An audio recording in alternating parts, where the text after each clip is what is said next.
welcome everybody to episode number 13, lucky number 13 of the RGW podcast, the regular guys wrestling podcast, back on the airwaves of the interwebs. Again, my name is James. Sitting across from me is my good buddy Eric. Eric, how are you doing? I'm doing very well. Number 13, is that lucky or unlucky? I don't know. Black Sabbath had an album named number 13. Well, then it's bound to be good. Well, that was their last album. Oh. And now they broke up. Then it's bad. But you get your choice of Frogurt. Then it's good. The Frogurt is also bad. Can I go now? Guys, we've got a special guest with us today. Yep. None other than the Mind himself. Tyler, how's it going, buddy? I'm doing good. How are you guys? We're doing well. Looking forward to doing some talking today regarding Payback. Let's do it. Yeah, Payback. Got some rumors. Got one topic of discussion. Should be a good one today. And we're gonna do the Raw review / recap, followed by our Raw S&M.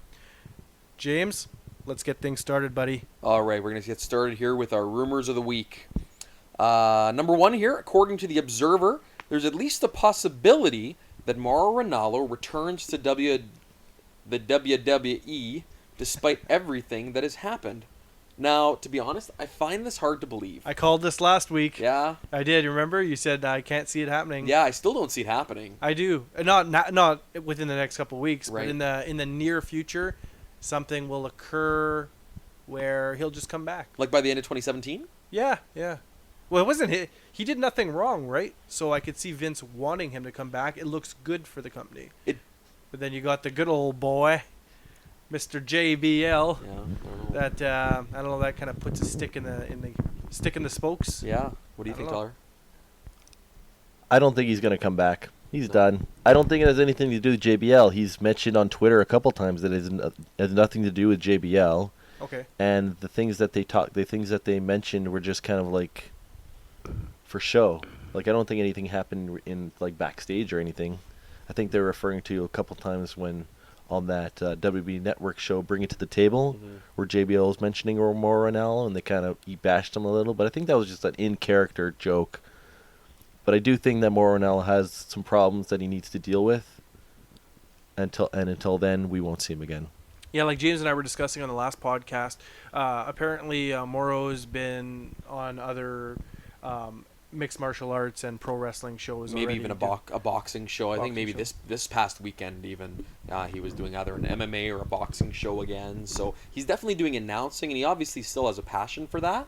That's good. But yeah, I don't know. Like, so if the whole bullying thing was more, so what you're saying, Tyler, and I don't know if I really read any of this, but what you're saying is more that the whole bullying side of it was almost like sensationalized.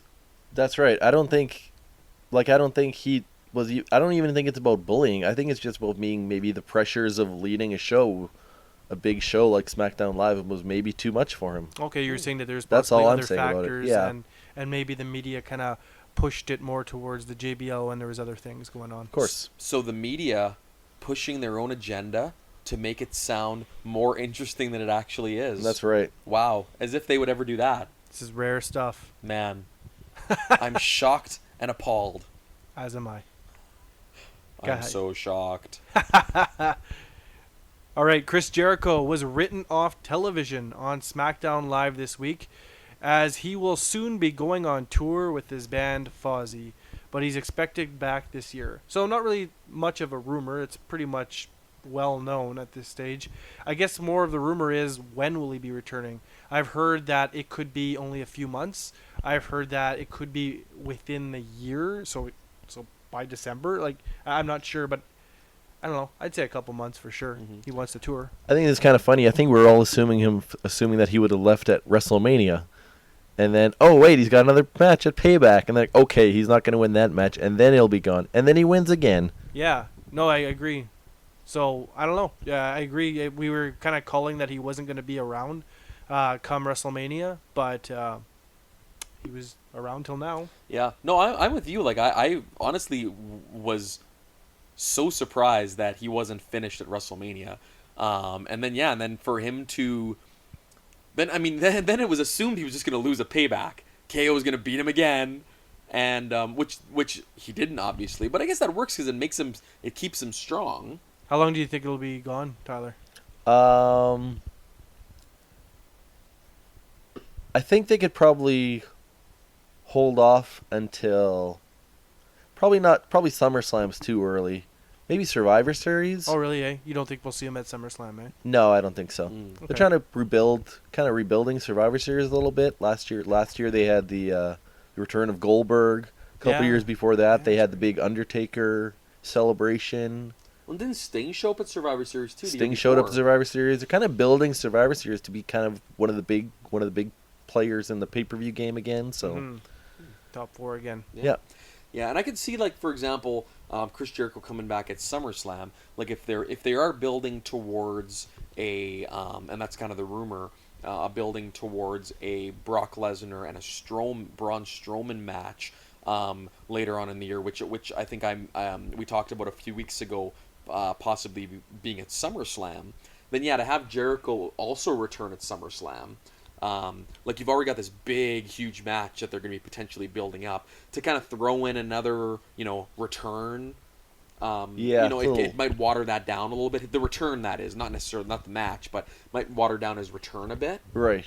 So to hold off until, Survivor Series, that might not be a bad idea. Yeah, playing second fiddle to Brock Lesnar probably isn't the best idea. No, that's not. I like that idea. Yeah, but no, I agree. I don't think we'll see him at SummerSlam at least. I think they're releasing a new album. They just released a music video this week. Unfortunately, I haven't watched it yet, but the song's called Judas. For anyone that wants to go out there and listen to it, I guess. But I guess they've got a new album coming out, and I don't know if this particular tour is in support of the album, but I mean. If they've also got an album to support, it's possible they might even be on the road longer than half a dozen to a dozen dates. They might be on tour for 4 or 5 months. Who knows? Well, they like to play a lot of Europe shows too. They like to go across the pond. Yeah, they do. They're huge in Europe, actually. Yeah. Like they're relatively big in the U.S., but they're huge in Europe. Yeah, and in Japan, Mongoose McQueen was huge. Yeah. According to Wrestling Inc., Cody Rhodes will be signing with Ring of Honor. So he's finally made his decision, eh? Yeah. No, he has decided not to go with Impact and going to Ring ROH. Didn't he? Wasn't one of the rumors last week that he signed with Impact? I don't know. Apparently he's going with a Ring of Honor. Okay. Yeah. Well, I'd heard. Well, I'd heard it was going to be an exclusive deal, right? Like, I think he was going to work there exclusively. Well, this is reported by Cage Side, and I believe last week was Cage Side as well. So okay. Not sure. Maybe he made a change of decision. Yeah. Because his wife works on Impact, right? Yeah, she does. Yeah. Yeah. Because I know he's been on Impact, but it was more of a part-time role, I believe. I actually couldn't tell you. Yeah. I don't know. I don't follow Impact Wrestling, so I really can't give you the intricates. So I just found out this week that Impact Wrestling and GFW, Global Force Global Wrestling. Force Wrestling GFW were they quote unquote merged. Yeah. And now are the same company, and you've got all these belts. Yeah. You got all the Global Force belts. Oh, so do they use the GFW belts? They do right now. I think is it Davey Richards or Eddie Edwards? Eddie Edwards is the GFW champ. Oh, I thought Magnus was the champ. Or maybe it's Magnus. You might be right. Right. Wasn't Magnus wrestling in GFW for a bit? Yeah, he was. And I know Chris Masters was. You're right. My mistake. It's Magnus. Yeah. And I think he's defending possibly tonight, actually, against Alberto Del Rio. Oh, they're so all three of those guys kind of look the same. I can see how you get them mixed up. I was looking on their website. Man, there's a lot of guys that actually do look alike in Impact. Yeah. It's they got the stereotypical clean cut, babyface looking guy. I don't know. Just something I noticed. Well, this Magnus, he's got short hair. Yeah. But he's also got he's kind of got like the the kind of the short beard. Mm-hmm. And then he's kind of then he's ripped, right? Like, yeah. And these guys are all they all kind of almost have a bit of a cookie cutter image. Yeah, because Davey Richards and Eddie Edwards look similar. Yeah, and they kind of look like. And they look like Magnus. Yeah, absolutely. They could just instead of being called the Wolves, they could just call them the Wolf. Well, they're broken up now, so they can't be called the Wolves either. No. You heard this first on our podcast. 3 months ago, they Yeah. broke up. You heard it first. On the RGW podcast. We're nothing if not current. We should do that going forward. Give old Impact news. This just in. Impact is moving from weekly pay-per-views to a show. They're having their own show. Their actual own 1-hour show. This just in. Impact Wrestling is trying to go head-to-head with Monday Night Raw. Hulk Hogan will be appearing and Bret Hart will be appearing at the same time on Raw. The very first Ultimate X match. Have you heard about this? Heard about this, folks. That Don- sounded like a Jay Leno joke. Don Callis. Don Callis will be appearing on Impact Wrestling. I should grab like a wrestling magazine. God, We'll do like headlines. a wrestling mag. Vic Venom says Yeah, Venom. From the bite. the mid '90s WWF magazine. God. It was Vince Russo. He was kayfabing being like this heel editorial writer in the Oh. WWF magazine. Like God. 1994. Vic Venom. Yep, you heard it. All right, Shinsuke Nakamura is planned for a big baby face push very soon. So I'm gonna guess they're just gonna throw the belt around his waist because I could see that. I'd like to see him versus AJ. That'd be a wicked match. That is, I think, rumored potentially for WrestleMania next year. That'd be a good one. That would be ridiculous. I'd like to see that one, and I'd actually like to see Brock versus Samoa Joe. They were talking about that on Austin's podcast a bit today. Wouldn't that be cool? That would be cool. Yeah, that would be cool. Could you imagine having WrestleMania headline next year, like co-headline? You've got the, you've got the 2 title matches, and you'll have Shinsuke Nakamura versus AJ Styles, and Brock Lesnar versus Samoa Joe. Wow. That would be ridiculous. Yeah, that's pretty good. Who would be the heel and who would be the face, and would Joe be the heel? Joe would be the heel. Joe Yeah. would have to be the heel. Yeah. Yeah. Joe's a Yeah. better. Well, yeah, I think. Would you say Joe's a better heel than Lesnar? They're both good at being heel. They're both natural heels, actually. Neither are good. They're equally as bad, Equally bad. which is a good thing. Equally bad at being bad. Yeah, exactly. Wait, that's no, not good at being bad. Good at being bad. Okay, And what's I'm that getting called? confused. Good at being bad. Yeah, he said it last week on our podcast. Your most favorite. What were we discussing last week? Your favorite worst match? Sorry, guys. James's memory is going with age. He's having a brain fart. This is a There's- brain. I there's- think I just brain shat. There's steam coming out of that old noggin of his. So what match did I say? When we were discussing last week, we said the term "your favorite worst match." And Oh, oxymoron. yeah. Oh, I see what you're No, saying. no. You can't redeem yourself. No, I'm not trying to. I'm just agreeing that. Okay, Thank you, Tyler. I thought we were looking for a wrestling term here. I thought we were actually talking. I thought we were talking about something that was said about my favorite good bad moment or something. My favorite is this right now. It's just bad. This is a perfect segue for our next rumor. Oh. Rebby Hardy denied that WWE bought the rights to the Broken gimmick for Matt Hardy recently. It's still in the plans for Hardy to use that gimmick in WWE. It's just unclear as to when. What do you think, Ty? Just keep the Hardy Boys. Their Yeah? singles matches on last couple of weeks of Raw weren't very good, I don't think. They're better as a team. Keep them as the Hardy Boys, and that's that. Like, don't. So you don't want to see them go broken? No. Maybe think it would be- broken Hardys, maybe, but like I You don't think it know. would be worse If if they they went? if their plan is to break them up and have broken Matt Hardy as one guy Why and would they then break Jeff them Hardy. up? Just Brother Nero, Broken Matt. They're both on the same Oh, page then.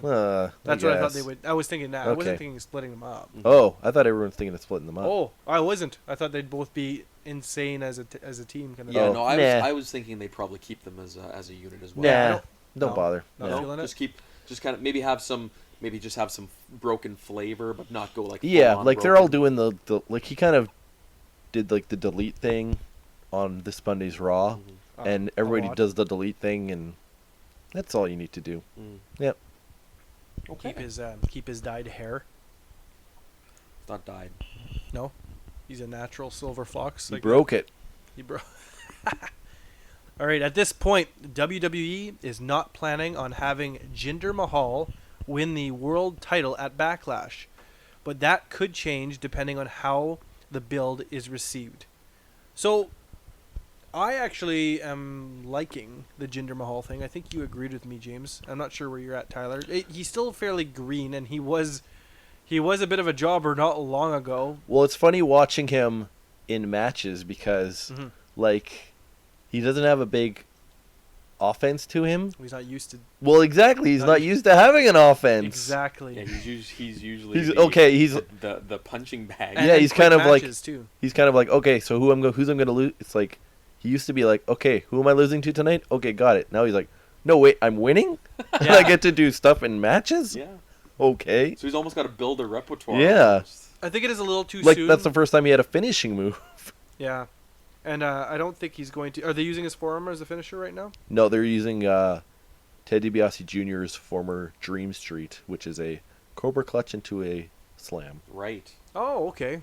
Cool. Yeah, it's kind of a cool I think move. it's a little soon to put the belt around him. But I could see him having a good run in the future. Yeah. I will say I don't really like the promos that he's doing because he's kind of doing like almost like an evil foreigner gimmick kind of thing. That's almost racist. Well, and it's like really in 2017 we're still doing this evil, not from USA, so he's a bad guy gimmick. Right. And then there's the, and then That's the Vince crowd. McMahon. Crowd chants USA, US. USA. Like, come on. Yeah. Yeah, they've done it a million times Hacksaw already. Jim Duggan should come down.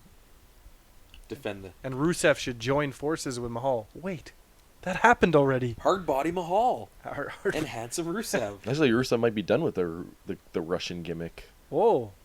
No way. Repackage? Well, they did that video about on SmackDown a couple weeks ago where he said he's only going to come to SmackDown if he can have a world title match at Money in the Bank. Mhm.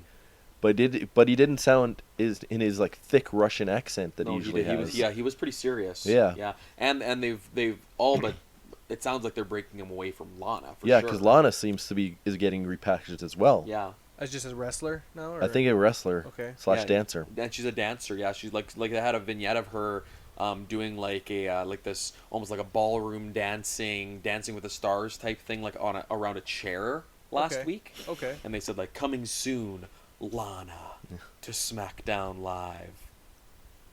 Was that Emma or Lana? It's like the same gimmick. Lana Lena. Lana, Lena. 4 letters. There's an A. All right. Extreme Rules apparently will feature possibly a Strowman. That's Braun Strowman, in case you were wondering. Roman Reigns ambulance match Glad to you- end their feud. Glad you elaborated on that one. We actually discussed that a few weeks ago. That we actually thought that the match at Payback could potentially be an ambulance match. Yeah. When is Extreme Rules? June sometime. Oh, June. Oh, okay. I kind of thought they were done with Extreme Rules actually, because I felt Payback was almost like an Extreme Rules because it seemed a very physical pay-per-view. It was. Yeah, I don't know. Again, we were discussing how it could be a fun match, so I'll take it as long as it kind of finishes them off because I don't want to see them going at it too much more. So Yeah. Well, we kind of thought that the ambulance match made sense based on the whole deal with the ambulance before. Like, Reigns is put in the ambulance, Strowman beats him up, flips over the ambulance without any help, and then they would have an ambulance match. But now, especially after Extreme Rules, the ambulance was again involved, right? Yeah. Yeah. At the end of the match.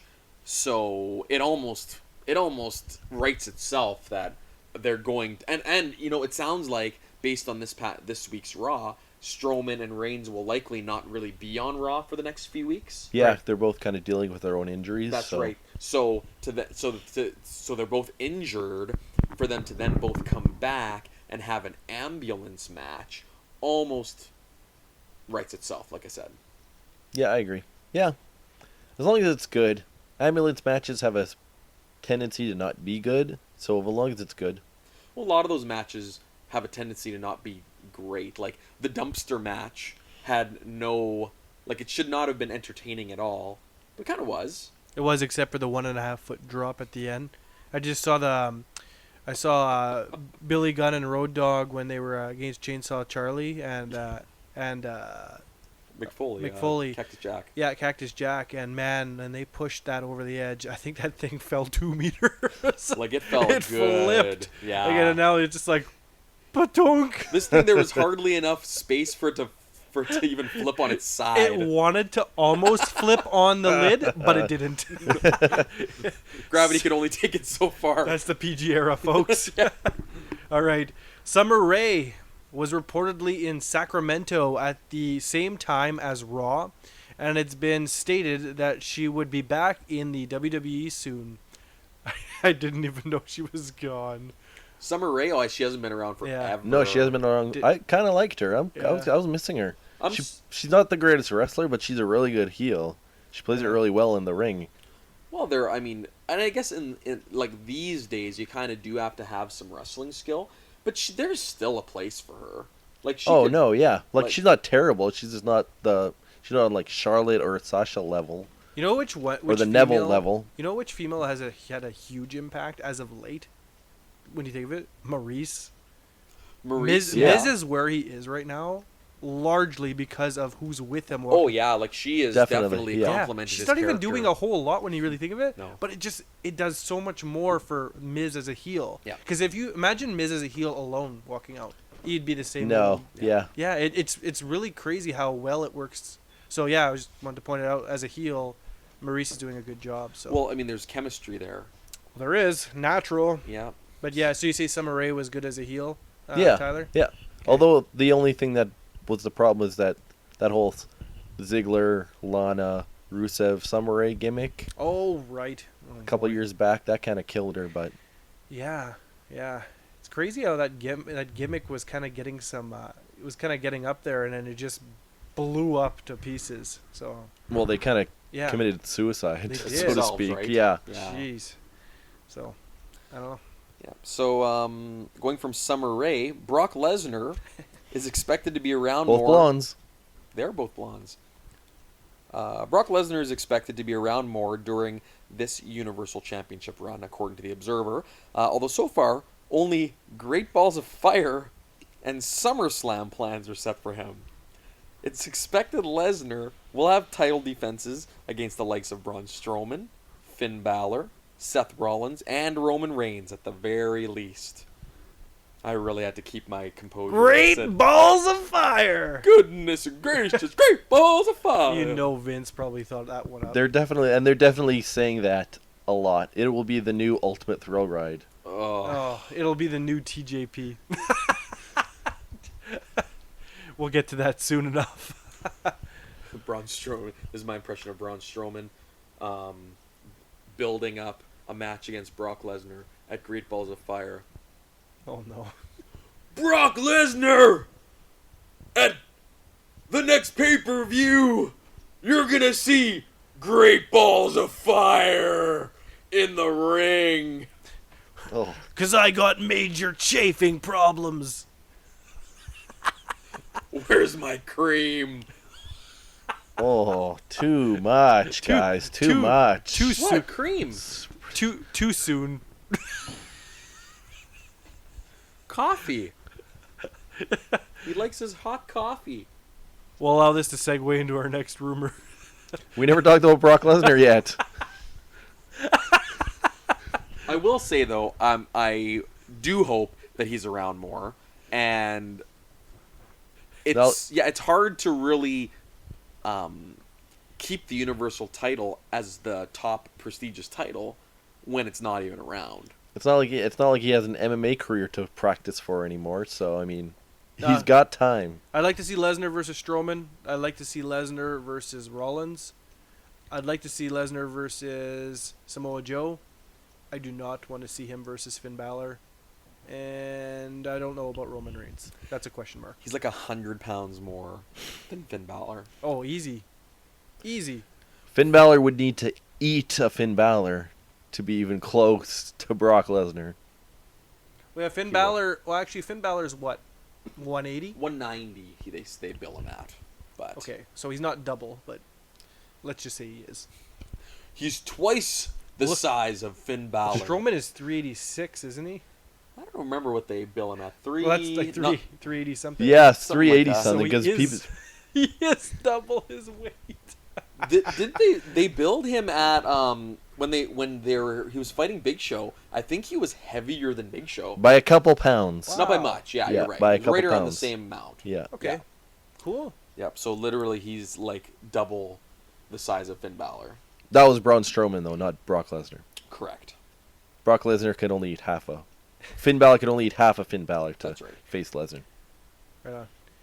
After a brief push, it looks like WWE has no immediate plans for Luke Harper or, for that matter, Eric Rowan. Poor Luke Harper. Eric Rowan's no surprise.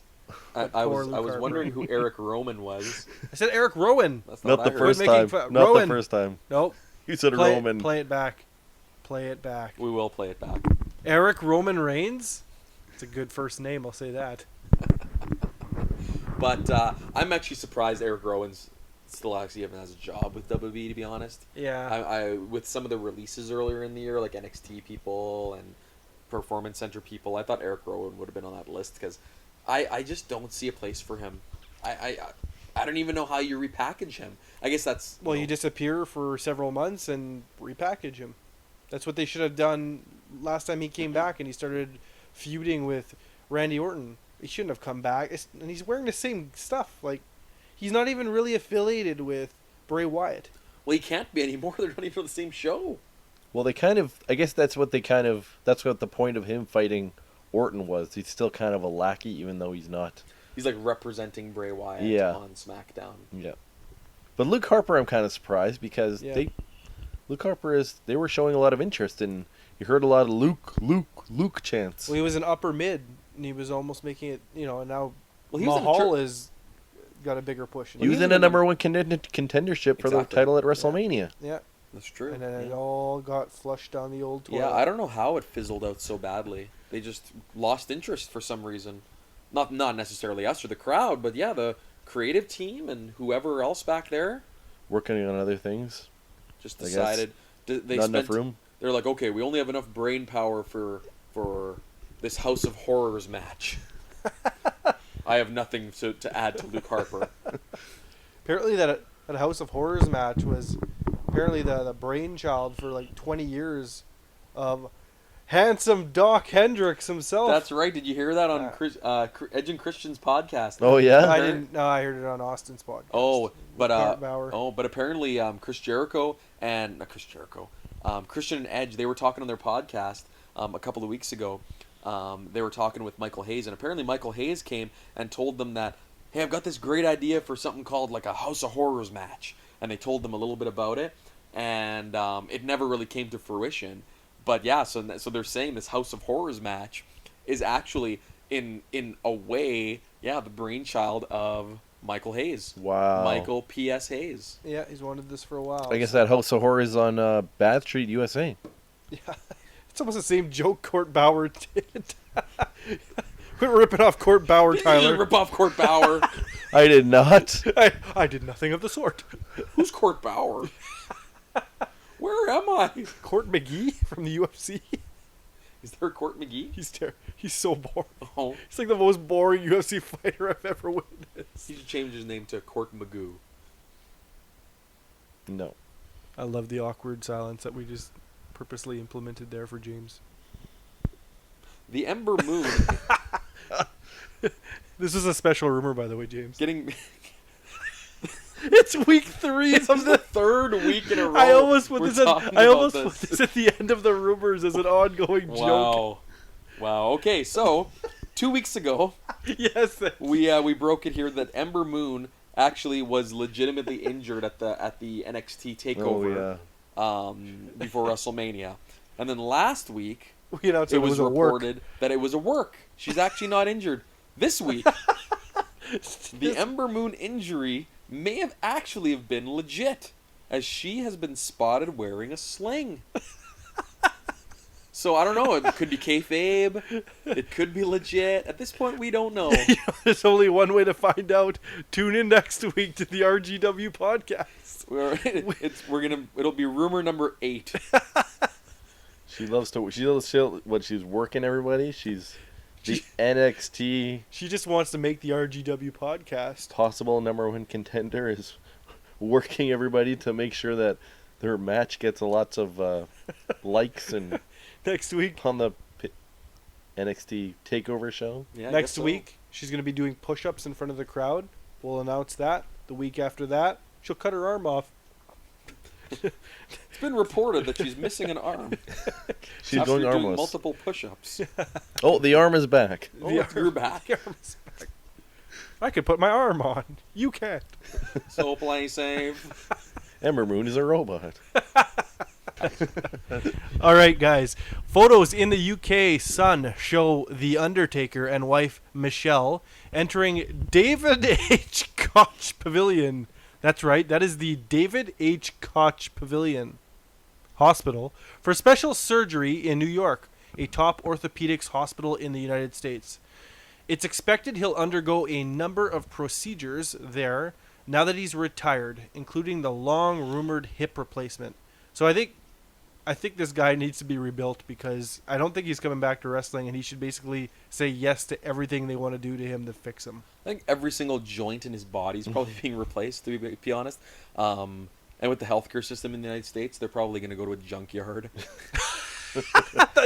We were actually discussing the healthcare system today. Yeah, that's right, because of the Obamacare and Yeah, whatnot. the whole and they like Trump too wants to do a whole bunch of additional cuts and what have you. It sounds like a real mess. I don't know all the ins and outs, but anyhow, yeah, Undertaker, I'm sure, especially looking at him moving just over the last couple of years, you know that he's got some issues to work through. It's like that episode of The Simpsons where Mr. Burns goes to the Mayan Health Clinic.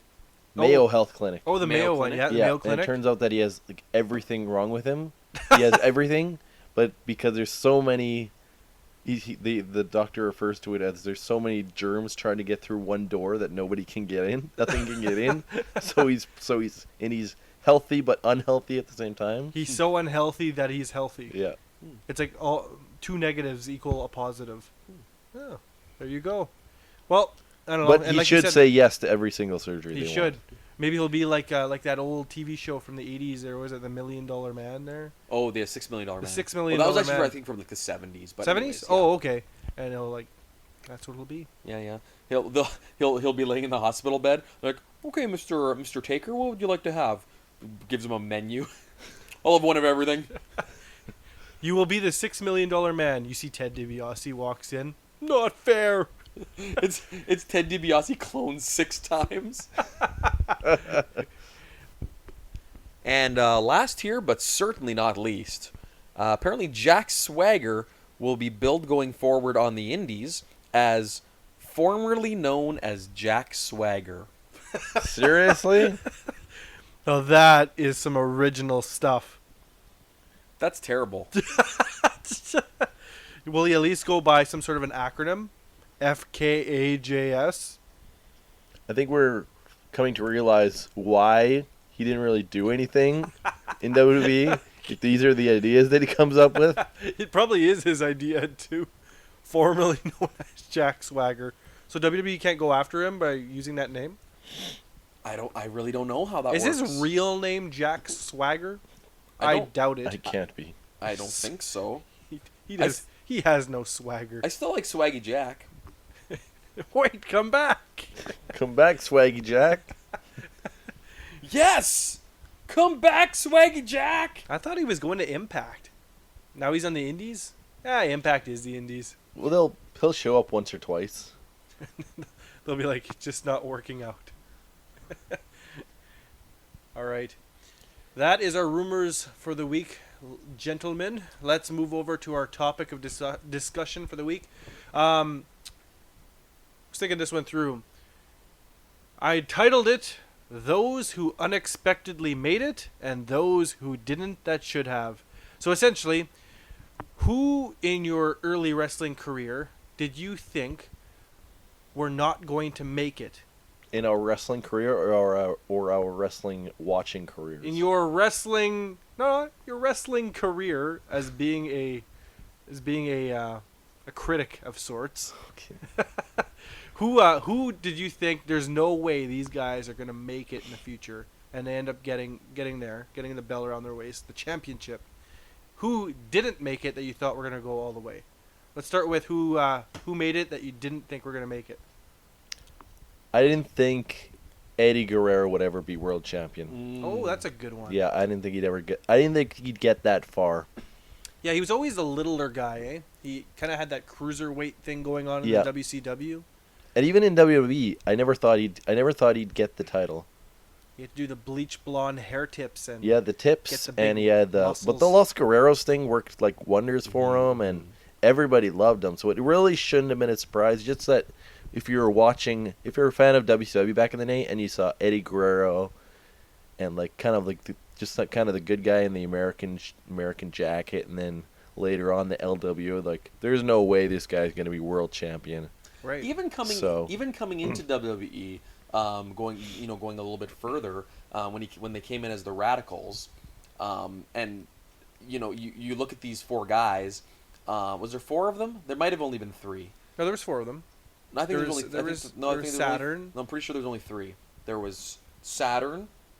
There was Okay. Eddie Guerrero. Full target to the party. I get it. Anywho, Proceed. Eddie Guerrero. I don't think you necessarily saw or thought, you know what, in 4 years, that guy is gonna be a champion. the world champion. Like you could see maybe Mid-Carter. He was starting to get the look that see Vince likes, though. He was getting kind of jacked looking. Yeah. I remember. He was, yeah. He was getting a build going, and You didn't think that one guy would be world champion and one guy would have a mop for a girlfriend, but there you go. that's what happens. The two of the Radicals went in radically different directions. Yeah, they all kind of went in different directions per se. But Guerrero's huge. I agree with you. One person that I actually thought was Batista. When I first saw him come on the scene, he was, the Deacon Batista. Oh yes, right with the Reverend Devon. okay, I certainly did not see anything in him. you thought they were gonna trash him in no time. I didn't. I thought he would probably be like Devon's lackey, and probably go up the card a little bit, but I certainly didn't see him being as huge as he's became. Exactly. Yep. One for me was definitely JBL. He as we talked last week, he came in as the Hawk, Justin Hawk Bradshaw, Totally remember that. and he had a few other gimmicks. He was part of that the cowboy gimmick there. The He new was- Blackjacks. Yeah, the new New Blackjacks. That's right. Yeah, Blackjacks. him and Barry Windham. Yep. And of course part of the acolytes and the APA and whatnot. And I loved the APA, but I certainly didn't see him becoming a world champ anytime soon. No, and they took the risk, right? I never thought, and even like changing his gimmick so drastically, right? Like Yeah, he it was huge. like change. from the cowboy to the devil guy to the paid to be fighting. Yeah, yeah. Well, to he the kinda- greasy cowboy kind of thing, and They could have. I think Well, they this is could have wet hair, I used him guess, as a champ, like as if he was a singles guy from the APA. I don't know. Maybe he didn't quite have everything, but he was a brawler. Like he was just another Stone Cold, right? Just kind of like, Farouk and him, like Ron Simmons and whatnot. But I don't know. But they just completely changed directions with him, and they threw the belt around him in no time. And very, very different gimmick than what he had beforehand. and he worked it well. Like he really embraced that change. yeah, which is huge, right? Like you gotta believe in the character that you're playing, right? Yeah. Because people are gonna see right through it. Yeah, absolutely. I completely agree. Other names that I wrote down, I wrote down Stone Cold. I remember when Austin came out as the ringmaster. Me too. I do remember fully, and I said, this guy is a joke. He'll never make it. I like And the ringmaster. what's that? I didn't mind the ringmaster for what it was. I didn't think he would go very far, but I didn't mind it. Well, Austin doesn't like the ringmaster. I'll tell Well, you I know that. I don't like when he came as the ringmaster. I remembered him as Stunning Steve Austin, and Yeah. I remember seeing him. Yeah, stunning. I remember in, Stunning in, Steve. in Yeah. some matches with Brian Pillman. I remember reading about him in like non WWF wrestling So magazines. you recognized him when he I walked did out. recognize him as Steve Austin. I Right away. didn't. Yeah, I didn't watch WCW. I knew who he was. back then. Just like Mick Foley, I recognized him as Cactus Jack. As Mankind. really? As For Mankind, yeah. for See, I think So we knew Cactus I Jack. benefited from that. See, he came in as Mankind, and I was like, "Who is this?" Yeah. Because that was one really good storyline. Yeah. Going with the rats in his hands, and so I didn't Pulling out his recognize hair him. Yep. So that probably benefited me. You're like, "Oh, that's that's Cactus Jack." Well, back in the day, like it was one of those things where it's like, I wonder if that's Cactus Jack, because sometimes you didn't necessarily know. Like these days, a guy comes in, like you've got the internet, you can find out in 2 minutes who he is. Sure. If he was under a mask or whatever, I wonder who that guy is. He kind of reminds me of somebody. Oh yeah, Hey, that's Mordecai. That's definitely that's some dude. I know his name. Anyways. Brooklyn Brawler. Yeah, but he was he had that mask on. He had that mask so he had altered his voice. Yeah, he altered his voice. He shaved the side of his head a little bit. So Did an incredible job. you couldn't necessarily tell, but I looked at him, and I don't know, Tyler, I think you probably knew the same. Yeah. Knew as well. Yeah. But we kind of were like, I wonder if that's Cactus Jack, and obviously it was. But he just embraced this character so well. Actually, that was a guy that was on my list. Actually, Mick Foley. Yeah, you're right. Yeah. Because I don't really remember seeing a lot of his work from WCW, but I definitely saw some of his work in the early '90s. I know he wrestled Sting. Vader. Vader, yeah, exactly, yeah. I can't fully agree that I didn't think he was going to make it to the top, though, because they put him against Taker right away. So if you had a feud with The Undertaker when you come into the WWE, that's usually a pretty good sign for most. Not the Great Khali, but for most. But you got to remember, though, we're not talking about, The Undertaker being a legend yet. We're talking about 1996. Really, The Undertaker had only been in the WWE for 6 years. That puts perspective there. Yeah. Yeah. And also, like, think of the champions at the time and the size and look of Mick Foley. Kind of a chubby, non-really fit, Very unique, very unusual. unique body type. Yes. Yep. Yes. Sure. Yeah. So we talked about this previously, but I think the feud between The Undertaker and Mankind, I think really helped solidify The Undertaker and elevated The Undertaker into a legend. Sure. Kind of like really kind of catapulted it into that direction.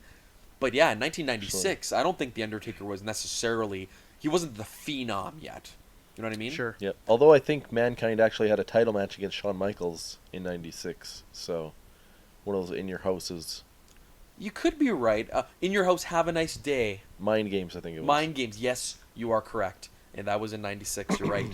But anyways, all that said, I didn't see Mick Foley, being multiple time world champion. No. A few years later, I wouldn't have guessed that. No. Cool. Yeah, and other two I mentioned was The Rock when he came in as Rocky Maivia with his tassels, the bubblegum babyface. I thought he was a weirdo, but when he went over to the Nation, everything just went right uphill. Everything just clicked for him in the Nation. Yeah. Big time. Yeah. He was amazing in the Nation and afterwards as well. Now didn't go bad after that, that's for sure. Yeah. And I kind of put Triple H. He always kind of had the look that maybe he'll make it, but he came in as the blue blood, right? So it was a goofy gimmick. Yeah. I just was really unsure about him. I still remember having that match versus Henry Godwin in that the pen match there. Oh yes, yeah. Yeah. So it's just kind of I don't know. It was just kind of strange, even when he was fighting the Ultimate Warrior, just strange stuff. But when he became the game, he was set. Not even before that. When he joined DX, I should say. That's when everything started going uphill for him with China and Shawn. Yeah, when he led DX, he probably figured he's probably gonna get the title By that point. Yeah. He caught on very quickly. But one of his very first feuds, if you remember, and I think they fight at WrestleMania 11, or maybe he debuted after 11. I don't actually remember. But in any case, one of his very first feuds there was Triple H versus Mark Marrow. You remember that? Oh yeah. Sable was actually Triple H's valet. Oh yes, that's Hunter right. Helmsley's valet. And he was treating her poorly, of course, and Mark Marrow came and defended her honor. The Wild Man Mark Marrow. I wonder if they were married yet. They were, yeah. Yeah, they were. They were, yeah. Okay. Yeah. So that was the whole thing, and then she obviously became became his manager, and then that kind of all turned as well, and then he became Her manager almost. What's that? Her manager. He became her manager almost. Her manager. You ever see what Mark Merrill And then he looks got like now? jealous. I haven't seen Mark Merrill in a long time. I know he's a motivational speaker now. Yeah, he's in Oh, yeah? incredible shape. Yeah. Yeah, he's apparently a really good guy. And Yeah. Very good shape. Good speaker. Yeah. One last guy that I wrote down actually, and you guys can agree with me or not. I think you may, but Edge. Yeah. You I ever agree think with that Edge with these vignettes of him sitting in the subway and coming through the crowd good and then point. being part of the Brood? You think you know me? And being part with Gangrel. And it was a while before even the tag team took off. Yeah, He was kind of doing these kind of do nothing matches Right. and Was it when he different- turned heel, everything went uphill for him? Like when they repackaged him as the rated R superstar? Well, yes and no. Like he was what happened was that he was kind of like the loner, right? Yeah. And then his brother shows up with Gangrel. right. That's Christian, of course. Yeah. And then there was this whole thing where they were trying to, I think, like coax him to join them, right? To join the Brood. Yeah. Which he eventually did. And then they actually did they turn on Gangrel or did Gangrel turn on them? And then they actually ended up feuding with the new Brood, who was Gangrel and the Hardy Boys. Right. Yeah, they Right. turned on Doc Hendricks. Yeah, That's right. Doc Hendricks is Yes. who turned the Hardys heel. I remember that. Or he turned them into his new gimmick, their new clothing, tight Right, shirts, gave them the tight cargo shirts pants. and the arms, arm sleeves and Yeah. whatnot. He was even Yeah. he was even wearing the same type clothes for a while. Yeah. I remember that. Oh, right, because the Hardys before that were just the terrible jobber Neon neon Neon stuff. thing, Matt Yeah. Hardy homemade wrestling tights things. Well, Jeff Hardy, I think, actually wrestled as a jobber for the WWE Enhancement Talent. Sorry, when he was only like 16 or 17. Yeah, He was that's just a kid. right. He was Yeah, I just remember a listening to kid. that, Like yeah. they were doing the whole backyard wrestling thing. And like he was like 16 and Matt would have been like 19. You know, this was obviously years and years, but anyways, getting back to Edge, and it wasn't until, you know, then him and Christian were together, they kind of started the whole comedy thing, and then you know, in 2000 they had the TLC matches starting with the Dudleys and Hardys. That's really what put them on the map. And then he got injured, or I guess he was probably a singles guy as well at that point, and then he got injured, and then when he came back, that's when he really took off. Yeah, as that's a when he really singles took guy. off. Yeah, As a top Top guy. talent. Top guy. Yeah. Yeah. Hashtag top guy. So Nice. yeah. Okay, well, that leads us on to who didn't make it that you thought was going to make it all the way. I thought one guy that would have made it, maybe not all the way, but a lot farther, Adam Bomb.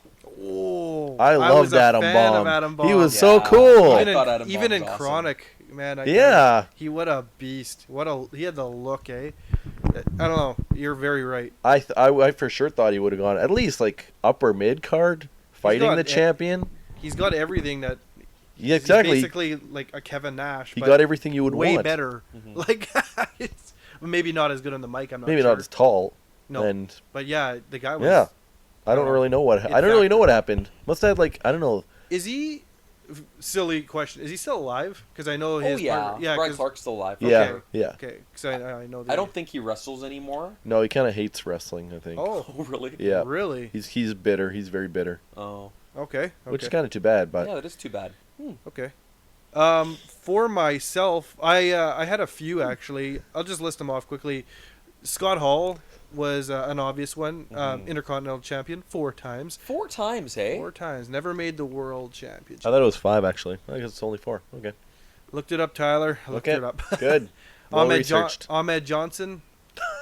Oh, he had. Well, do you disagree?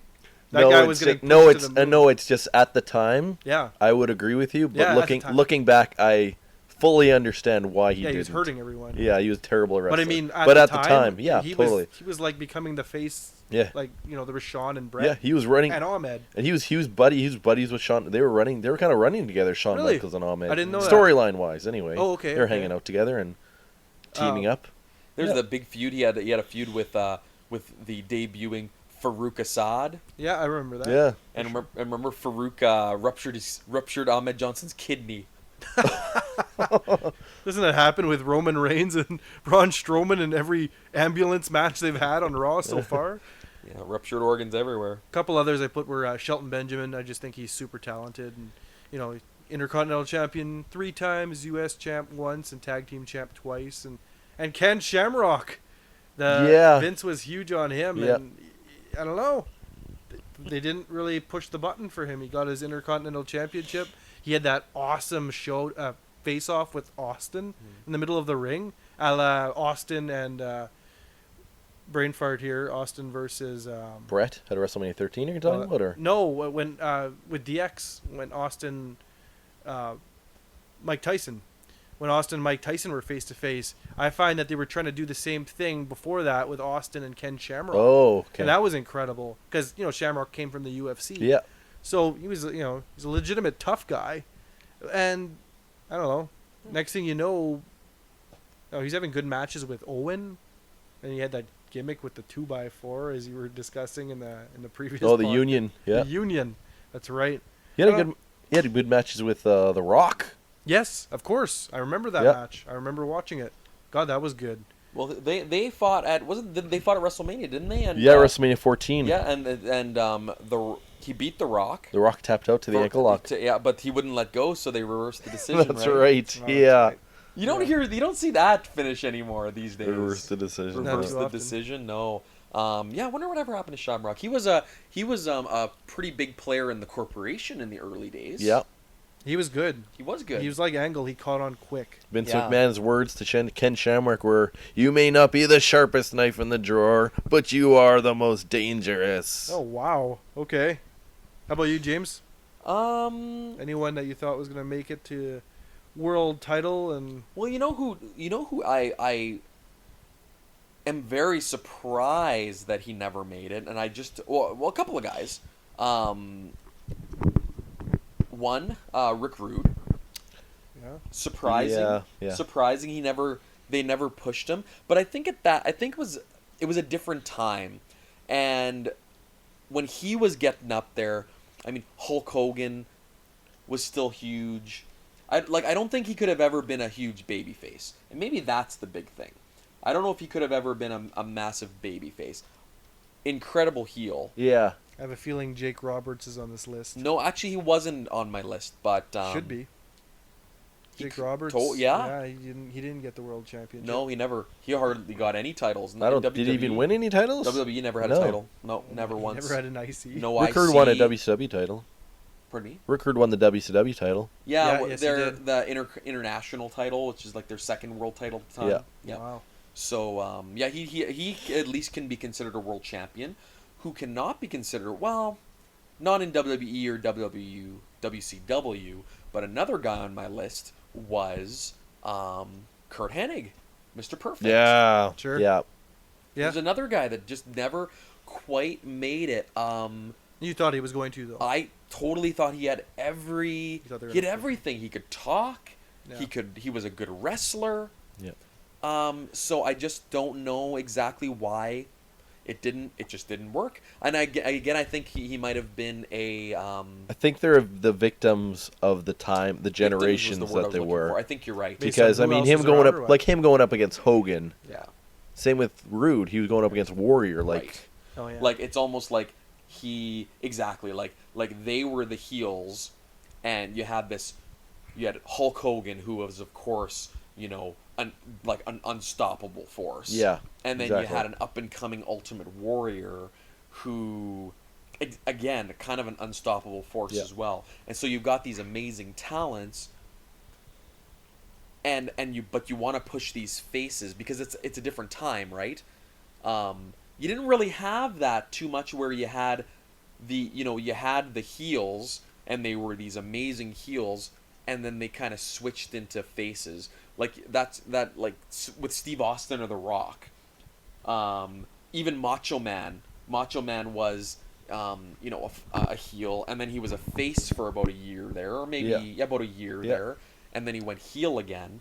But you didn't have those natural turns like you do now. So Kurt Hennig and Rick Rude agreed, like they're victims of the time frame that they were where they were, in their prime, right? Yeah, it's true. And Rick Rude, hard to say, but he actually ended up getting injured. That's right. In about 93. Yeah. Well, he was actually he was the WCW champion, and he actually got injured in a match against Sting. I think, yeah. Sting, yeah. You kind of blame Sting for He did kind of blame Sting from things that we read. But yeah, basically his career was over. He could not wrestle anymore. So he really only, and it's so crazy that you think about like these time frames. Like Steve Austin only wrestled from 1989 to 2003. He only wrestled for 14 years. And then you've got guys like Rick Rude. He only wrestled from probably, early 80s to 93. Yeah. So he probably, even if he started in 1980, his actual wrestling career was only 13 years. That's right, yeah. Like it kind of seems like a long time, but at the same time it feels like just, these guys were just cut so short. Absolutely. Even think about The Rock too. The Rock, he only wrestled full time for what? 96 12 years maybe? 2000. Well, he wrestled a little bit before WWE. Amazing how over they got, though. If you think Austin about that, and Rock, two of the three biggest of all time. Yeah, if you think about it, if you think about that for sure. Hogan had to wrestle for how many years? Hogan wrestled since the late 70s. Yeah. And he finally got a huge break. Really, like Hulkamania took off in 1984, right? So if you think about it, it probably took him 5 or 6 years to really make it huge. Sure. And again, the circumstances were completely different, and just like anything in wrestling, right place, right time, right guy. Yeah, absolutely. Like that's what happened with Hulk Hogan. Oh yeah. If he was at the wrong time, they wouldn't have been interested in him. Exactly right. So I think getting back to Kurt Hennig and getting back to Rick Rude, those guys unfortunately just were not in the right place at the right time. Great. Yeah. Good talks, guys. All right, that leads us on to the review recap of the April 30th, 2017 edition of Payback. Tyler, you watched this one? I did. As did I. Yep. Mr. James, you missed this one, eh? I did miss this one, unfortunately, so I'm going to be on the sidelines. I might ask some questions, but... Yeah. Feel free to comment as we go. So, the pre-show for Payback was essentially... I'll be commenting on the pre-show. I didn't watch it. Oh, you didn't watch it? Well, it sucked. It was essentially Enzo... It was Enzo and we talked about this. Enzo and Cass versus Gallows and Anderson. You'll see this on Raw any day of the week. And there was nothing special about it whatsoever. And Miz TV with Finn Balor... That was actually not bad. It was much better than the Enzo match anyways. I find Miz is getting better and better by the week. And I'm noticing that Finn Balor is talking a little bit more now, so maybe he's hearing things that people are were saying the same thing you and I have been saying, that he's very flat. Actually, like this past week on Raw, and we'll talk about that in a bit. Talked a lot more. He talked a lot more. A little bit of attitude, kind of added a little bit of something to his character. Yeah. Not just although we haven't heard, have you noticed they haven't referred to him as the Demon King at all since he came back? Thank God. But I think they're going to use it with his Bray Wyatt feud. Could be. I guess we'll see it. To be fair to Finn Balor, he was only on the main roster for a few weeks before SummerSlam, and then SummerSlam, and then the night after SummerSlam, and then he's been off till a couple of weeks ago. How dare you give him the benefit of the doubt? Yeah. Well, okay. We don't give anyone the benefit of the doubt here on the RGW podcast. We're very brutal. So, next match was Chris Jericho versus Kevin Owens for the United States Championship. This is what opened Payback, correct? Yeah. So, what'd you think? This was a lot better. This was better than their Mania match. I think they got a lot more time. There was a lot more. I think there was even more. There's kind of like storyline built from the WrestleMania match. Yeah, I really liked how Jericho was focusing on Kevin Owens' finger. Yeah, they rebuilt. They re-entered that into the match. Yeah, because he reached into out the storyline in this match for the ropes, And did Jericho kick it or stomp it? And then he just kept focusing on it. Well, till he the end of stomped the it. match. Yeah, he stomped on it a couple times. Yeah. And then he took him out to the outside, and he rammed the hand into the steps. Yeah. Which played a big part. The steps played a big part in the whole pay-per-view, by the way. Okay. Yeah. And yeah, then he took it into he crushed it on the steps, then brought him back in. It was gold. I loved it. Yeah, re-entered the walls of Jericho, and he couldn't reach it because his arm was sore. And it's how he got the win. And that's how he tapped out. Yep. I don't know. I really liked it. It was a lot more faster paced. I found Jericho kicking the steps into his hand aggressive. And Yeah. Finally, he was showing a little bit of aggression towards Kevin Owens that he really should have been showing more towards him at WrestleMania. That's right, because it was he was like supposed to be like a revenge for destroying the Festival of Friendship, and we never really. All we kind of saw was kind of a regular match at WrestleMania. Agreed, 100%. Yeah, absolutely. So I actually ranked all of the Payback matches. I'd give this one an 8 out of 10. I enjoyed it quite a bit. Yeah, I'd give it an 8. 8, solid 8. Yep. Nice. Next up, Neville versus Austin Aries for the Cruiserweight Championship. I found out during this match that Neville is 6-0 for one-on-one pay-per-view matches at that moment. Wow. Huh, that's cool. Our boy Neville, good as always. He's on the Neville level. Love me some Neville. I like that, the Neville level. Although this match, I kind of thought the opposite. I thought the WrestleMania match was better. Agreed. I still actually gave it a 7.5 because they're just kind of that good. Well, Neville is so crisp. He is. Everything he does is just perfect. Aries still not as good as Neville. You know what? Court Bauer, I think, said it best today when I heard the podcast with Austin. He is meant to be a heel. And Aries, yeah. And he's forcing himself to smile. Yeah, and yeah. I think that's what I'm seeing. He doesn't look natural. He doesn't look natural. No, that's true. He belongs as a heel. No. And that's probably why I'm not feeling it like I thought I would. I don't know. We like him because he's an amazing wrestler and performer, right. But yeah, he could be even better if he was a heel. Yeah, That's agreed. Interesting point, actually. Yeah, he really definitely has kind of a natural heel feel to him. Yeah, it's like even like with Orton at times when they were making him face. I remember before his awesome comeback against the Authority, he had a face thing going on, and he fought Sheamus like 40 times.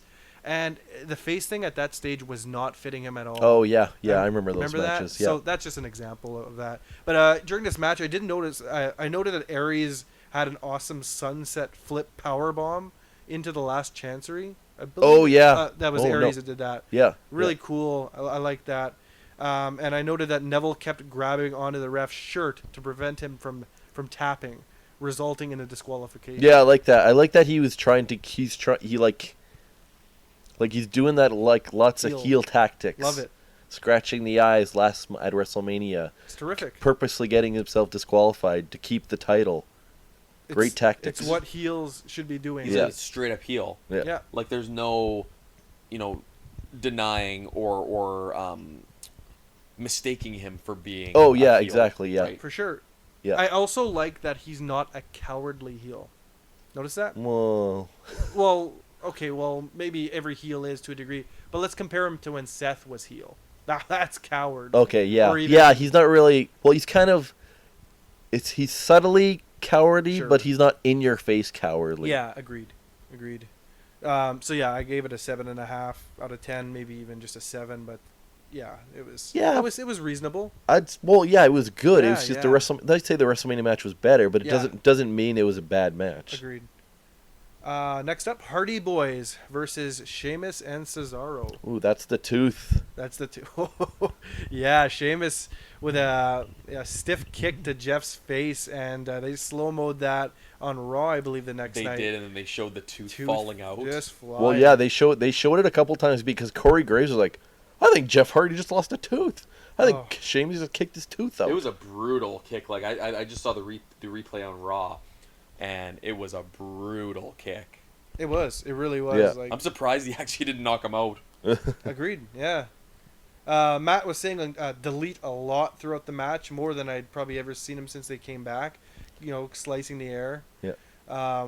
Sheamus landed from the second rope white noise to Matt. Yeah, that was pretty crazy. So I thought good. I thought Matt Hardy was gonna like kick like power out of it and just like fall on his feet or whatever, but he actually hit the move. What's going on with Sheamus? He's getting good again, man. I It's weird now that they're heel. You know what's so funny? Like we're enjoying the work of the Miz right now. We're enjoying Sheamus right now. What is going on? Sheamus is confident on the mic. He stands beside Cesaro, and you see it. He's just, I got this. Yeah, he's got some swagger. Well, he's a vet now, right? Yeah. So he's been around for a while. But Like yeah, 2009 or something, I think maybe. Something like that. Like he started his storylines started with Triple H, like when he was heel against Triple H. He won the title in his first pay-per-view. Yeah, I remember that. Like, talk about a good start for someone. Yeah. Anyways, eh? Which WrestleMania was it that he fought Daniel Bryan? Was that 28? 28, yeah. Okay. He fought Triple H 26. 26. So it's been that long. Yeah. 20. Wow. Anywho. Yeah. So Matt with a blind tag to Jeff. Sheamus did a power slam to Matt. Jeff ended up getting the swanton on the distracted Sheamus's back for the win. Yeah. One of the things about the whole broken Hardys gimmick, going back to earlier rumors, it's weird that everybody knows the broken Hardy gimmick. Oh, like you mean that they're talking about Impact? Like they're doing the delete sign. They're doing delete, delete, delete, delete, delete, delete. Like everywhere they go, every Raw, well, I guess this is their first pay-per-view, but at WrestleMania you had 70 whatever thousand right people. away. Yeah, right away. So the question is, were these people watching Impact or They all follow him on Twitter. You know what? like they got 300,000 people watching I bet you it was just their Impact, YouTube but they got like videos. 2 million people doing the delete thing. So Yeah. it's kind of a disconnect or reconnect, but Mm-hmm. I find that strange. But okay. Yeah, it was a good match. What Match would you rate? ended with the 4 shaking hands as the Hardys were celebrating on the top turnbuckle. Sheamus and Cesaro from out of nowhere attacked the two, immediately turning heels. I loved it. I was very happy about that. I was like, hey, Alana, it happened. They just turned. It was one of those things where I was hoping it was going to happen, but I didn't think it would. Well, how they did it was kind of deceiving, right? Yeah. They left the ring. It's like, okay. I was like, oh, mutual respect thing again. And then, Human boom. game of chess, blah, blah, blah. Yeah. I'd give it a match 7.5 out of 10. Yeah, solid 7. Yeah, cool.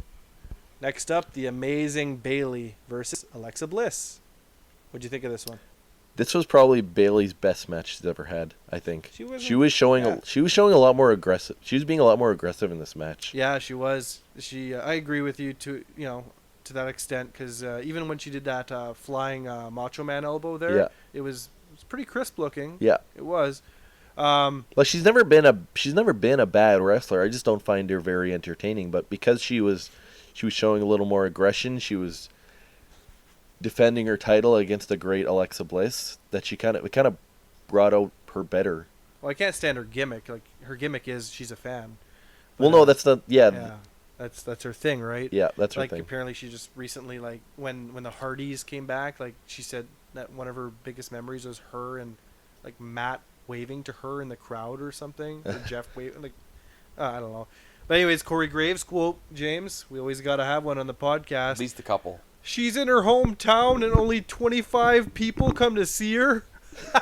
Because they were mentioning that 25 of her friends and family had shown up, and Graves just calls her out.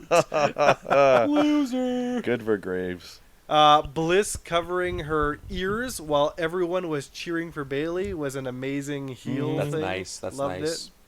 it. There were definitely Bliss fans, but a majority, to be honest, were Bayley since they were in San Jose. San Jose, is that where they were? Yes. Okay. Yeah. That's her Hometown. hometown. San Jose, okay. Yeah. So Alexa Bliss with a foot on Bayley's back, pulling her ponytail. Very nice Nice. heel thing. Yeah. Bayley hit her head on the turnbuckle post, and Bliss got a DDT on Bayley shortly afterwards for the win. I like that that's her move, hey? The DDT. The DDT, yeah. That's it's nice. It's I like it. It's like a swinging DDT. Yeah, but Yeah. that's awesome. Yeah. I like Yeah. it more than Just a throwback. Ambrose's double arm. Yeah, well, yeah. No, I agree. Yeah. And So Bliss is the first to ever win both the SmackDown and Raw women's titles. She's First in all Yeah. 7 months or so they've had it. Yeah, How many SmackDown July, I think, was the champions have draft. there been? but in 5-6 years, she's still the first, right? So I think that's what they're trying to say. Yeah, like She'll go down as the first. Yeah. But yeah, like it's like saying Jericho was the first ever undisputed championship, and that undisputed title lasted maybe a year. yeah, and then they split it again, They right? split it again. Yeah. Yeah, I remember So- that.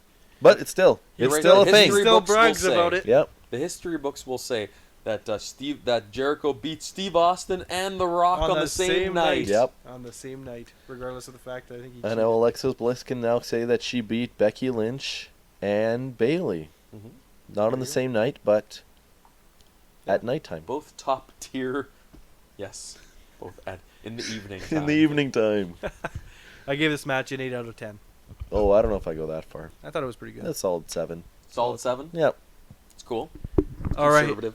Next up was the most anticipated match. James, can you guess which one it was? Oh, I'm gonna guess it was probably Seth Rollins and Samoa Joe.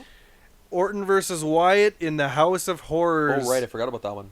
Part 1. Part 1. Part 1 of 2. Now that part I like since I didn't watch this event, but I do know that it did somehow was split into 2 parts. It absolutely was. Bizarre. So the first half, let's face it, was pre-taped. So it starts off, as I mentioned, as a pre-taped encounter at the House of Horrors, which is just some craptacular house in the middle of nowhere. I don't remember which state it was located in. I think it was in the same state they had to travel really far. Anytown, USA. Yes, we'll say that's where it was. Well, wasn't it Bad Street? It was Bad Street, USA. Oh, okay. Bad Street, USA. Sure. Yeah. That Yeah. street. So Going back to the rumors. Randy didn't seem too shocked that a tractor was driving itself backwards at the start of this one. Didn't quite understand that. I did note, why is Orton in pants but no shirt? It's a great And point. he's still got elbow pads and wrist tape. So he's at the beginning of the match. At the beginning, he's sitting on he's driven to this house by a limousine. He's in a limousine, the back of a limousine, in jeans, elbow pads, and wrist tape. It's ridiculous. One of the quotes of the night, are those the original hardwoods? And is this building to code? That was my wife, Alana, that would ask those questions. Oh, okay, because The I was, original hardwoods. Is this building to code? I don't think it is. Those They must- planks look like cedar. Is that redwood? they must be paying. Their insurance rates must be held skyrocketing. Through the roof. Man. Speaking of roof, Orton pulls a doll off the ceiling and gets attacked by Bray for trying to play with his toys. It was such an odd scenario. Oh, and there was music playing in the background too, eh? There was music. Cinematic. Yeah, I liked the fact. I liked the way it was filmed. I liked the fact that you didn't hear crowd reaction, and they weren't performing commentary on this match. And I liked the way that it kind of looked like it was filmed like a movie, like these like movie cameras and stuff. Yeah, there's multiple angles. Yeah, I like that part about it.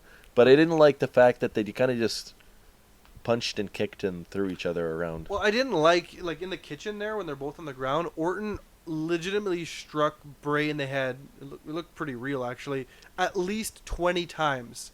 And immediately afterwards, Bray somehow was able to fight back. Like, it was just kind of... Well, some small things were kind of not matching up. Yeah. Like, he should have been... Well, I don't know if he fought back as much as kicked him in the groin. Well, yeah, that happened pretty much after that. Yeah. And then, of course, the biggest part of this whole thing is what everyone's talking about. Bray tips the fridge onto Orton in the kitchen. And, yeah, they had some nice camera work, flicking back and forth to make it look like the fridge fell on him. Yeah. But basically, they flicked back, probably put the fridge on Orton, flicked back, oh, the fridge fell on Orton. Well, it probably, fell on Orton, but he was at an angle where it probably didn't hurt at all. I actually was questioning that. How much would it hurt if a fridge fell on you and you were able to, maybe it would hurt, stiffen your joints so you can half catch it? Maybe you would hurt yourself. I really don't know. Fridges weigh, I don't know. What else could have been a prop? 400 pounds? Could have been a prop fridge. Yeah. Oh yeah, they could gut that thing too. Yeah. 350. Yeah, 350 and 400. It's like Braun Strowman giving you a big splash. So. There you go. Just like him falling on you. It probably was Braun Strowman. It wasn't a real fridge. Or if Demon Balor ate Demon Balor. Watch, it was William. Nice. It was William the Refrigerator Perry. God. So Bray walks outside, hops in the limo. Driver, take me to the arena. Yeah, like why is he taking a limo? Lots. And was the limo driver like I'm picking up somebody, I don't know who, but I'm picking up somebody. So you two were joking about this. I went to Atlanta and said, the driver, I guarantee you, is Randy Orton. And maybe he's going to turn around like Undertaker did to Orton in the past. Where to?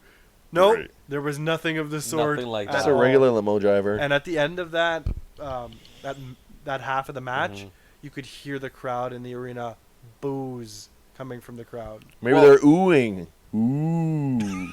Are they Boo saying earns. boo or boo earns? Boo-ray. Boo-ray. I gave this portion a 4 out of 10. What would you give this? I think you're being a little too generous. Oh, wow. Probably 3. 2.5. It's funny. I think you enjoyed 2.5 it more to than 3. me, and I gave it a higher mark. You know what? That sort of thing. So they had, like, how long was this particular segment? 10 minutes? Yeah, 8 minutes, 10 to 10 15 10, minutes. 15. Let's say it was 15 minutes.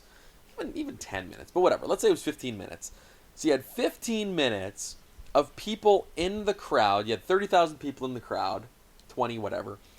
Watching 25 this people, according to Corey Graves. just Right. to see Bailey though. Yeah, they left after the match. Too scary for them. So anyhow, you had so many thousand people watching this on a screen. Oh, yeah. Yeah. Like nothing, no action, nothing. You're like this. It's like, you go to a wrestling show to watch wrestling.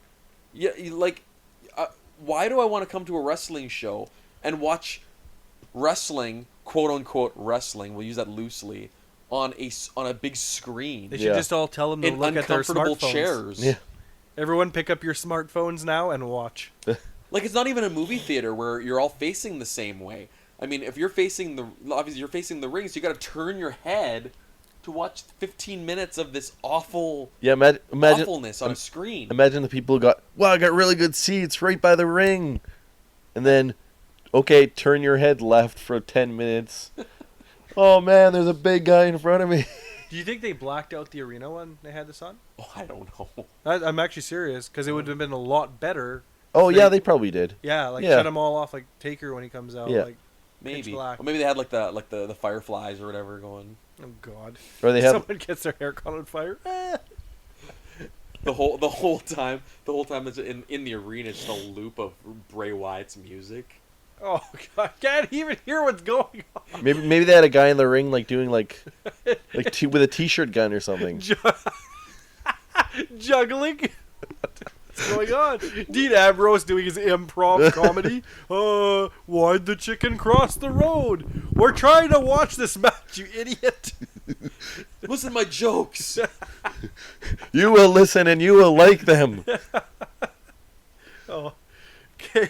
So the next in-between match, Seth Rollins versus Samoa Joe. Yeah, dude, do it. Does anybody know if that I don't really remember. Did they say there was a part 1 and part 2? Yes. Or okay, so Yes. people knew that there was more to come. They went to the announcers and they basically stated that, well, Bray Wyatt's on his way to the arena.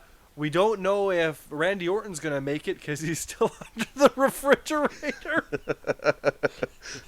It would have been terrible if they're like, oh, Bray Wyatt's back. They're back. Let's check on Randy. He's not moving. I mean it. Whenever people talk about this match, somehow the refrigerator is always brought up. There was way more than the fridge. Like, I don't know. It's all that people talk about. But yeah, so they said, we'll see what happens. Meanwhile, by the way, I looked it up online. I do believe it was 1,300 miles is how far this house was. So they must have been driving at a fast pace. 1,300 They jumped miles. in the Millennium Falcon. Hit hyperspeed. Warp speed, Mr. Sulu. Hit hyperspeed. Wrong movie, but Ty, what'd you think of the Seth versus Samoa Joe match? it was a good match. You liked it, eh? Yeah. It wasn't as aggressive as I thought it could have been. There was a lot of wrestling. This is what I would have liked to see. It was a actually. good match. I'm not saying it was a bad match. It's just that the storylines and the story sometimes happens with a lot of matches. The storylines. Austin agreed, by the way. He says Seth should really be upping it. His aggression. Yeah, the He should storyline. be furious. The storylines do not relate to the. I don't really know how to say that, but the storylines do not reflect the match. Mm-hmm. Like it was a lot of. Like it was a wrestling match where Seth should be furious. Like This there guy should be more intensity. Hey? This guy almost ended his career. He almost ended his WrestleMania moment again, and he kind of wrestled. By the way, And that house, 1,800 miles. 1,800 miles. 1,800 It's getting miles. farther away by the minute. Yeah, I just looked it up here. They're still You know what? They'd still be driving to the arena. It was in Richmond, Missouri, Give me a break. And they're in San Jose. off Highway Business 10. What a bunch of Those are junk. fake places. Yeah, it's actually for sale. For $36,000, you can buy that Actually- asshole of a house. Well, I don't want it now. You think WWE bought it for just that? Probably. It's a lot of money, regardless, though, to buy just for one match. I guess they think- could resell it though, eh? Do you think they're actually in the house? Yeah, they were in that house. Were they? Yeah. Okay, because Yeah. you could do it how you could make like sound stages Thanks and to then show the WrestleZone. outside of the house. Yeah. And then once they show them inside, it could just be a stage. I did. I saw Disney World in there. It was a soundstage.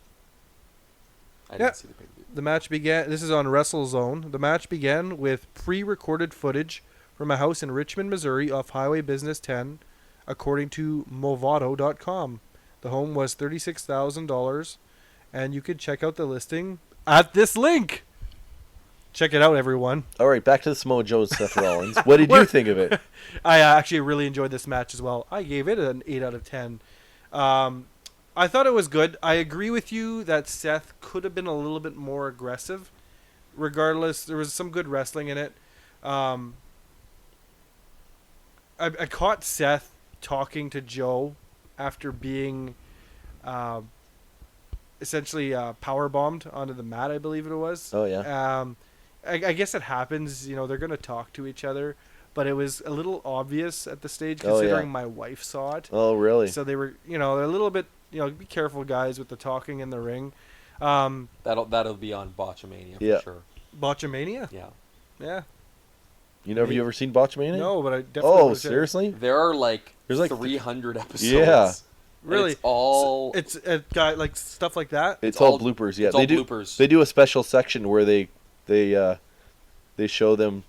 They show you like they play a song that says "You talk too much," and then they show them talking, Oh yeah. and then they show how Cena is terrible at doing that. Oh, okay. Well, I you know thought what's one thing I remember from when I was younger per se, probably around 2003 era. Christian and Jericho were tagging together at that time. Vitamin C. Yeah, and they're walking down the hallway in the back, and they screwed up. Not them, but the producers. Jericho stops. That sucked. Let's do it again. Turn around, and they walk back, and then they cut to commercial break. I'm like, we weren't supposed to see that. That was one of the biggest screw ups I'd ever seen. Well, I'm they like, used to do that. Yeah, because they were on just the trying to fake be all shows. snooty walking down the hallway, Oh, right? yeah. I think this was when they were trying to hit on Trish and Lita. Okay. Yeah, that era. And it's like, oh, that sucked. Let's do it again. Oh, man. Like, wrestling's fake when. So, I don't know. That was too bad. But Okay. anyways, I thought Seth hurt his knee when trying to powerbomb Joe. They got you again. Got me again. I never know when he's actually hurt anymore. He's just a hobbly guy. Maybe he's never hurt. Seth Rollins with a very nice Falcon Arrow followed by a frog splash on a Samoa Joe. Loved it. And Samoa Joe had Seth in the Coquina Clutch. Seth rolled it into a Fireman's Carry Cradle into a rolled pin for the win. Very interesting. I was convinced, and I still think Joe's shoulder was up the entire time. That's what I went Court back- Bauer says. I went back like 2 or 3 times, like, It wasn't this guy's shoulder's up. Austin Come on, said it guy. too. He's like, there's no way his shoulders were both down. So, Botchamania. Well, I mean, the rules don't necessarily apply to everybody. Okay, the refs are crooked now. But folks. that's why you don't. That's why you don't. That's why you don't do. That's why you can't pin a guy when he's got you in like a chokehold or a sleeper, because his shoulders are off the mat. Yeah. Yeah.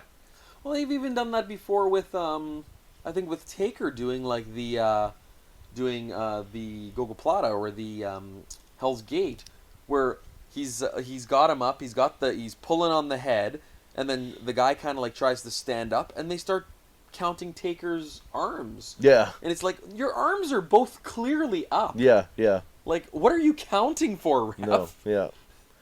The shoulders are not touching the mat. I don't even think your shoulder blades are touching the mat.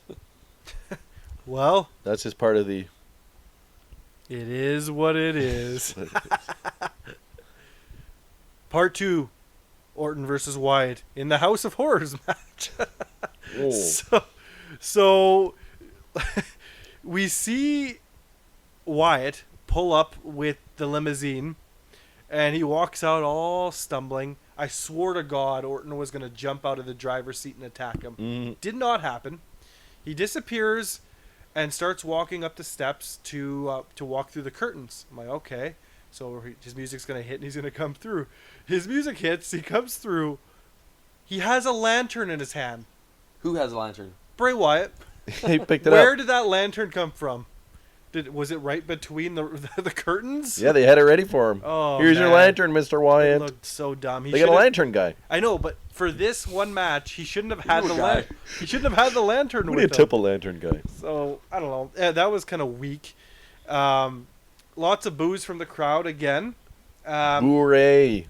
Lights We've went turn through this on, before. and Orton's behind him holding a chair. No explanation required. Yep. He didn't have the fridge tied to his waist or anything like that. Didn't have the chauffeur's cap of the limousine. No fridge marks on his stomach. No Kenmore symbol on his forehead. He's got a Ryan Coke with some ice. Well, I might as well have had one. It was Fell in the on me. fridge. fell right on my hand. It was made and everything. So Orton lands a DDT to Wyatt on the announcer's table. He basically controls most of the match, does he not? Orton? Yeah. I don't recall. Okay. I wasn't feeling this match very much, to be honest with you. And then they landed to the floor. This is actually when Jinder Mahal and the Singh brothers interfered. Orton still managed to land the RKO on Bray, but got the belt to the head by Mahal, allowing Bray to lay out the Sister Abigail for the win. Yeah. Yeah. How are these Singh brothers not getting RKO'd? He did. Oh, you know when They never get RKO'd. you know when Orton does that amazing scoop slam there, that when he throws people against the ropes and does that That power slam. The power slam, yeah. the power slam. Thank you. Oh, he did a beautiful one to one of the Singh brothers. Just so small, right? Well, those guys are like 170 pounds. Yeah, they remind me of when the Authority had J&J. J&J. Yeah. Same kind of build and size Yeah. of these guys. So yeah, Orton loves throwing these guys around, just like when J&J was fighting Yeah. Orton. So I gave this a 6 out of 10. Gave it a little bit more. It was actual legitimate wrestling taking place. Yeah, it was interesting. They're pursuing the Jinder Mahal Randy Orton feud. Yep. I guess this was how Orton could lose but not lose the title, because I just assumed it was a title match until Sunday. Well, you got to listen to the RGW. Well, I heard you say podcast. that, but I heard you say that, but I don't think there ever was. you're wrong a lot. Come on, we're right a lot. But you are right. Like I think it was one of the rumors we discussed. There was speculation on that, but I don't know that it actually was like officially announced. No, they never Prior said. to. Because then I was kind of thinking, well, wait a minute, they're talking that Jericho's going to SmackDown Mm-hmm. with the U.S. title. Wouldn't Bray go to SmackDown with the world title? So, but until I watched the match, like, hey, this isn't for the title. It was not. I guess Bray just didn't care. Yeah, he beat the champion. It was all about revenge. It's all about revenge. You didn't like my worms. You didn't like my projector work, dang it. All right, last match of Payback. Roman Reigns versus Braun Strowman. It was a pretty good match. I was happy about the ending. Yeah, it Because I was if I would put money on this, I would have guaranteed a victory for Roman Reigns. Because that's how these matches kind of turn out. But yeah, well, it was the ending was good. That was with the ambulance, right? With the door. And no, before. Before? Like the end of the match. Remind me, Tyler. How did the match end? Braun Strowman beat Roman Reigns with 2 running power slams. He kicked out of one, so he gave him another one. Yes, And he won. that's right. Oh, good It's for funny him. how I remember the I ending, don't know which where is the actually after the ambulance. match. But Oh yeah. the match itself was good. Like I gave it a 7 out of 10. It was what it was really. Roman came out and his left shoulder and his arm were all wrapped up and bandaged. His So most they upper torso was bandaged. Yeah, so they immediately made him kind of like the weaker guy, Yeah. right? So in the back of my mind, I said, okay, Strowman might actually get the win on this one, because, both guys kind of benefit in the end. It doesn't really hurt Yeah, Roman as much That's true. because he was injured, and Strowman can finally get a win over him. Strowman brought the steel steps into the ring. There were "Thank you, Strowman" chants coming from the crowd. Yeah. Strowman drops Reigns off his shoulder, face first into the steps. He then dropped the steps into the abdomen of Roman. Strowman left as blood ran out of Roman's mouth. So I don't know if he actually had internal damage or if he was just chewing blood packs, but it's pretty gruesome. Like, was he even coughing against the wall in the back, spitting out blood? Or was that on Raw? He was doing that? I don't really remember I thought pay-per-view ended with him just walking to the back, trying to walk under his own power. Yeah, you know what though? After the pay-per-view, if you have the WWE network, they actually had Raw Talk. The Raw Talk. Oh yeah, I Yeah. chose not to watch that. And they Okay. kind of just seamlessly continued on with Roman. Oh, I see. And Okay. he was spatting blood on a brick wall. So, I don't know. It was a good match. Braun got Yeah, the one up on him. they have good matches. They're not bad matches. They're just It was nothing. predictable. There was They're just- nothing technical about this match. they're It was- they're kind of predictable. yeah, it's essentially what JR would call a slobber knocker. Yeah. Barn burner, slobber knocker, My God. Strowman being a tougher than a $2 steak, all that. I think I was just watching an old WCW thing, and you could hear JR in the back talking about a certain city and how he loves their barbecue sauce and whatnot. I know my barbecue sauce. Good old JR. I wonder why he didn't stay there for very long in WCW. He certainly got a lot better when he went to WWE. Yeah. So, yeah, I don't know. Payback was overall quite good. I was pleasantly surprised. Yeah, there were more good matches than bad matches, and actually for the majority, they were good matches. Yeah. I think the only problem was the House of Horrors thing. You know, And I went in with the lowest expectations, so it was better than what I thought, I guess. okay, sure. Because, I went with the worst expectations possible. Yeah. I knew it was going to be pre-taped at the start, and it was. If anything, there were a lot of funny parts, so it kept me amused to a degree. Like funny as in that's funny, or how funny as in I can't believe this is so bad. no, it's funny. like funny, haha, like Okay. like driver, take me to the arena. Oh, I but that's legitimately laughed when he said but that wasn't meant to be funny. Oh no, I know it wasn't. And then he got there in like half an hour Yeah. from like 1,800 miles. 1,800 miles, and it was less than half an hour. That's 'Cause miles. Seth Rollins- That's Seth- even miles. Miles. That's a That's lot. like 3,000 kilometers. All of our American listeners are like, "Oh, shut up." What's a kilometer? Kilometer. How many yardsticks is that? There's 1.6 kilometers in a mile. Correct. Yeah. 1.61 or something like that. Yeah. Cool. All right. Well, that leads us on to the review of the May 1st edition of Monday Night Raw. James, you caught this one? I did. Kick us off, dude.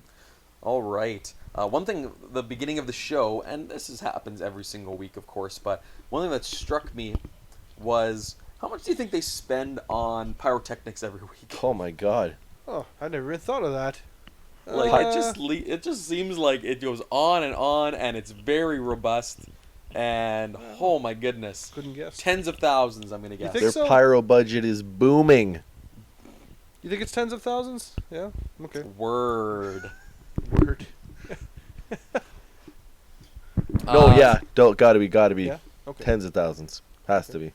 So yeah, so Raw started off actually with a Alexa Bliss Appreciation Night segment with the Raw Divas standing in the ring and a platform in the middle there. Alexa Bliss comes down. She's surrounded by Mickie James, Dana Brooke, Officer Emma, Nia Jax, Sasha Banks, Alicia Fox, and Bayley. One thing I noted as well, Alexa Bliss, she doesn't wear the belt. No. You notice that? She doesn't wear the belt. That's okay. She's awesome. They could put it on the smallest setting. It'd be still too big for her. Maybe that's why. She's so short. She's so teeny.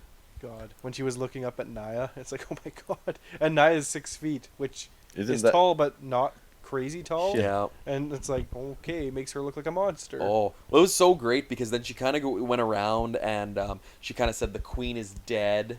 So she was referring to Charlotte, right? She was, yeah. Yeah. Okay. Well, I mean, that was kind of a shaded reference for sure. But then she says, for the first time ever on Raw, long live Alexa Bliss.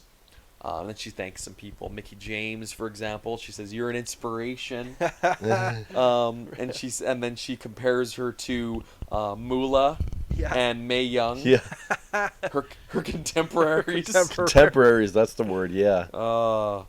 And she says, and here you are, still inspiring me. And then she trashes Sasha a little bit. And then she walks up to Nia Jax, looks up at her, and she's like, you know what? We're good. We're cool. We're cool. Yeah. Yeah, we're good. Doesn't want anything to do with her. Yeah. And then Bayley basically says, if it wasn't for you, this wouldn't be possible. Talks about her family. Says that now they finally have a real role model to look up to. Ooh. And then, of course, Bayley pounces. Chaos ensues. Which leads us into an 8-woman tag match there. Not before a commercial break. Eats up some of that Had match. to be broken up by a commercial break, course. of course, right? Yeah, so there was the 8-man tag match. Yeah, Who were in the 8-man tag match? Oh, 8-woman tag match. I'm sorry. It was Bayley, Dana, Mickie, and Sasha versus Alexa Bliss, Nia Jax, Emma, and Alicia Fox. They all got last names, but except the good guys don't. Interesting. Interesting. That's interesting. You say that. Well, Emma doesn't get one. Oh, okay. And I did that on purpose. I'm like, how am I going to write them out without putting their full names? I'm like, you got a first name, you got a last name. The match was pretty good. Yeah. It was just kind of a chaotic match where everyone was kind of getting a little bit in. And Bliss ended up winning with a rake to the eyes, heel, and a DDT to Bayley. Yeah. Yep. One thing I pointed out was I don't know if it's real or just scripted, but Sasha Banks and Alicia Fox were going at it at the last couple of minutes. No kidding, I saw that. Like, I don't know if it's Alicia Fox's crazy gimmick or I'm what, gonna guess but it's a work, and that's how they're actually trying to make a new storyline. Yeah. By doing that. So you're gonna see them probably. Well, you need some freshness in there because Fox hasn't wrestled in a long time, and I mean I think the whole they never pulled the trigger on it with Sasha and Bayley, so I think they that has sailed. That ship has sailed. Fox is a good wrestler. Very annoying on if you watch any Total Divas like we discussed. Yeah. But as a wrestler, I kind of like her. Yeah, she's all right. Yeah. I don't know if she's improved at all, but she's good. Booker says he likes her scissor kick. Yeah. Okay. All right. Blatant plug for his scissor kick. Yeah. What's that? Blatant plug for his scissor kick. Yeah, I know. That was a thing. One thing I noticed actually is that she mentioned it once in her promo, but then Corey Graves. Corey Banks, eh? Corey Graves. I corrected myself. Not before I did. No, I said excuse me. I have a piece of paper written here. Anywho, they kept referring to Alexa Bliss as a goddess. So I guess that's what they're going to be referring to her as Because she called herself the goddess, right? Well, what happened the was queen that is dead. Long live. She basically said long live Alexa Bliss. And the crowd was kind of booing, and they were kind of talking. The girls were talking trash a little bit, and she kind of went, "Excuse me, goddess," and she pointed to herself. She likes I talking see. with her like mystical storylines, eh? Like the clock strikes 12, and you're, Yeah. she Last week talks she was talking very- about the Cinderella story She was talks ending. like very Walt Disney. Oh, yeah. Meets. Yeah, but it works. Like she again, she commits to it. It whatever she's like, a lot of her stuff I'm sure is very scripted, but it doesn't sound scripted, and that's the key. Maybe they do just give her some bullet points and she goes with it. Who knows? But she's another one, like we were talking about Neville earlier. She's clearly a heel. Mhm, There's no yes. in between with her. She's Right. clearly a heel. Right. She has heel tactics. She puts everybody down. Oh yeah, she walks out, everyone's cheering her, and she has the disgusted, Yeah. leave me alone face. I It's know who good. I am. You don't need to tell me my name. Yeah, Right. yeah, she Yeah. says that. That's true. Yeah, Yeah. exactly. Yeah, no, that's really good. I agree with you. So next up was, we actually have never seen this, Enzo versus Gallows Yeah. in a singles match. Mhm. Gallows and Anderson basically got an early start, beating down the two while they were talking before the match started, which I always appreciate because I am done with hearing Enzo and One thing and I found Cass. funny, they never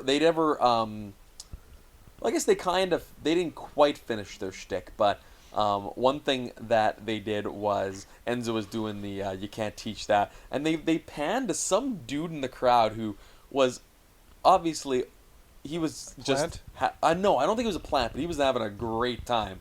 This guy must have been in his mid-30s, and he's just loving the you can't teach that stuff. The whole crowd enjoys it. They do have enjoy it. fun. Yeah, they do have fun. Yeah, it's just, I think when you're in the crowd, maybe like it really works in the crowd. It's because, well, if WWE did the same show at the same city every week, the crowd would hate it. Yeah. But if you get to play around from city to city, they'll it's a new Yeah. start every time. And when you're there too, I mean, they're making you a part of the show, right? which a lot of people hate. Yeah, and I think a lot of people love too. Yeah. Like when you're there. Yeah, right? when you're there, you love it. yeah. Yeah, but seeing the same shtick every single week on TV, because gets really old. I'm just what I mean is with Don Callis and Lance Storm, they hate it when people try to steal the show and whatnot, and Well, that's kind of different because they're Yeah. doing things that they want the the- Like WWE they're- doesn't want you to do, and they're cheering Sure. this and booing Whereas that. Enzo, Whereas, they want you to. They want Yeah. you to do this to stuff. play along exactly. Yeah. yeah. One thing that I thought was really funny is Enzo during his shtick there, he was calling Gallows Big Gal. Okay, yeah. Yeah, that was and good. Anderson Andy. Big Gal and Andy. They all have nicknames for each other, and they're the bunch of nerds and stuff like that. Yeah, Gallows calls everybody Gallows- nerds. Yeah, a bunch of nerds. Just a couple of nerds. So anyways, it was Enzo and Gallows. Mostly Gallows kind of just manhandling Oh God, he destroyed him the whole match. Enzo. Basically ended with Zoe getting distracted from Andy from the top rope, allowing Gallows to hit this, I'll call it a Samoan flapjack.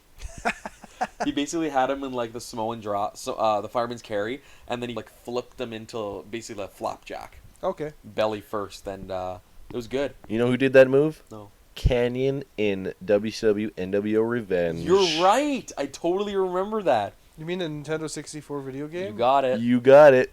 One of the best Right, ones out the there. one I actually liked, and you hated that game, or did Which you one? like We're that game? talking about Nitro. Oh, That's you a said different game. Revenge. Yeah, Revenge is a different game. Yeah, I liked Revenge. Revenge was good. Revenge was awesome. Oh, you did like Revenge. Okay, Yeah. I talked to somebody that hated Revenge. He said it was one of the worst games he'd ever played. You know what They don't know games. the same person was probably like, I absolutely hated Revenge, but I loved WrestleMania 2000. Oh God. It's the same game. It's the same game with WWF different guys. WWF Oh, I guys. remember that. Yeah, absolutely. Same It's engine, right? Exactly the same Yeah. engine. Yeah. It was like 007 and Perfect Dark. Yeah, totally. Yeah. Same engine. Exact Yep. same idea for sure. Yeah. Last thing I'll talk about this match here. Booker T says Enzo fought his heart out, and Graves said, "Well, his heart was just 2 sizes too small." Oh, nice comeback, Jeez. Graves. Because he hates Enzo, right? Yeah, He yet they're does. buddies in real life. It's so No, I weird. think they have a legitimate hatred for each other. Yeah, it's real. It's real to me, damn it. Next Well, up, Yeah, what was up next there? Neville versus TJP. Was it Neville versus TJP or Austin Aries versus TJP? Actually, it was just Oh, a yeah, my Neville apologies. and TJP Neville segment. and TJP. They were just in the back. Well, you know what? It was somewhat versus.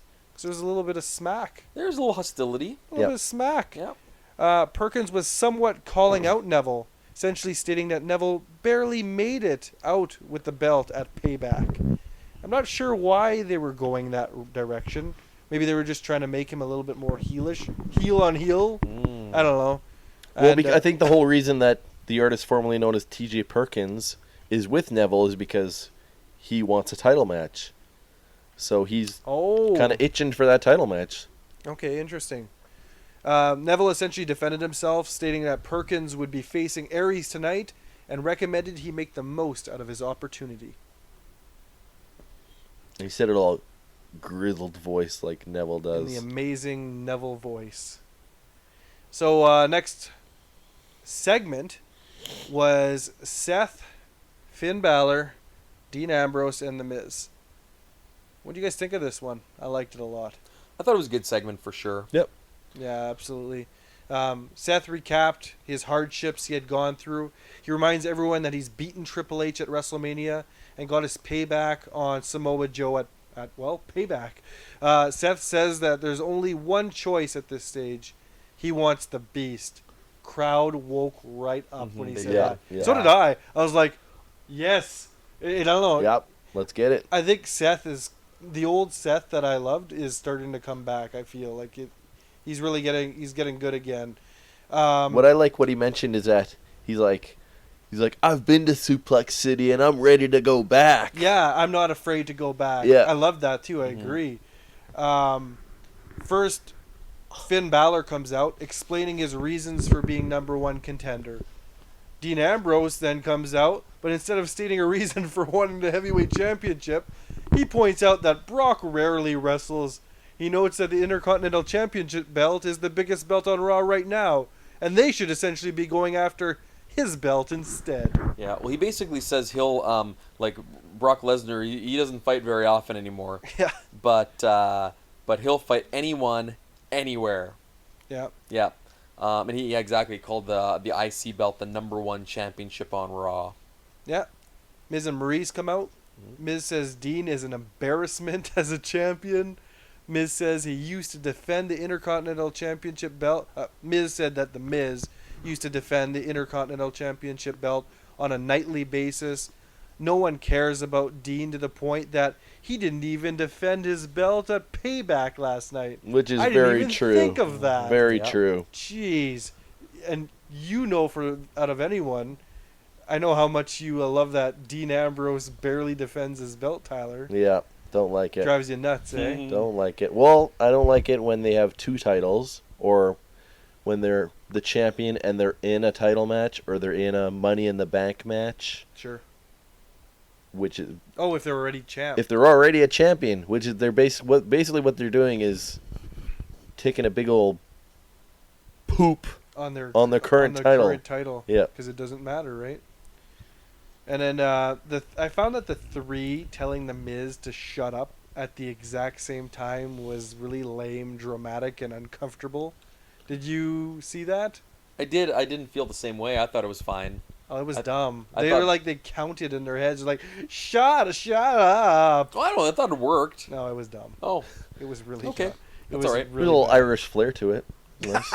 I think Shut you need- up. I think you need to shut up now. Ambrose calls Kurt on his cell phone in the ring and has advised that there will be a triple threat match between The Miz, Seth, and Finn for the IC belt. I like how you noted that the three of them saying "shut up" was awkward, yet you didn't think that was Oh, it is. terrible. It Yeah, was that was pretty terrible. lame. You can't tell by my face. I know about our listeners can't, but I thought that was ridiculous. Yeah, he gets on his phone. Yeah, he's like talking to Angle. Like, He wasn't too happy that I have his number. Well, it was kind of funny, but it That was part was really kinda it was funny. really dumb. Yeah. It's Well, like- why is that a problem?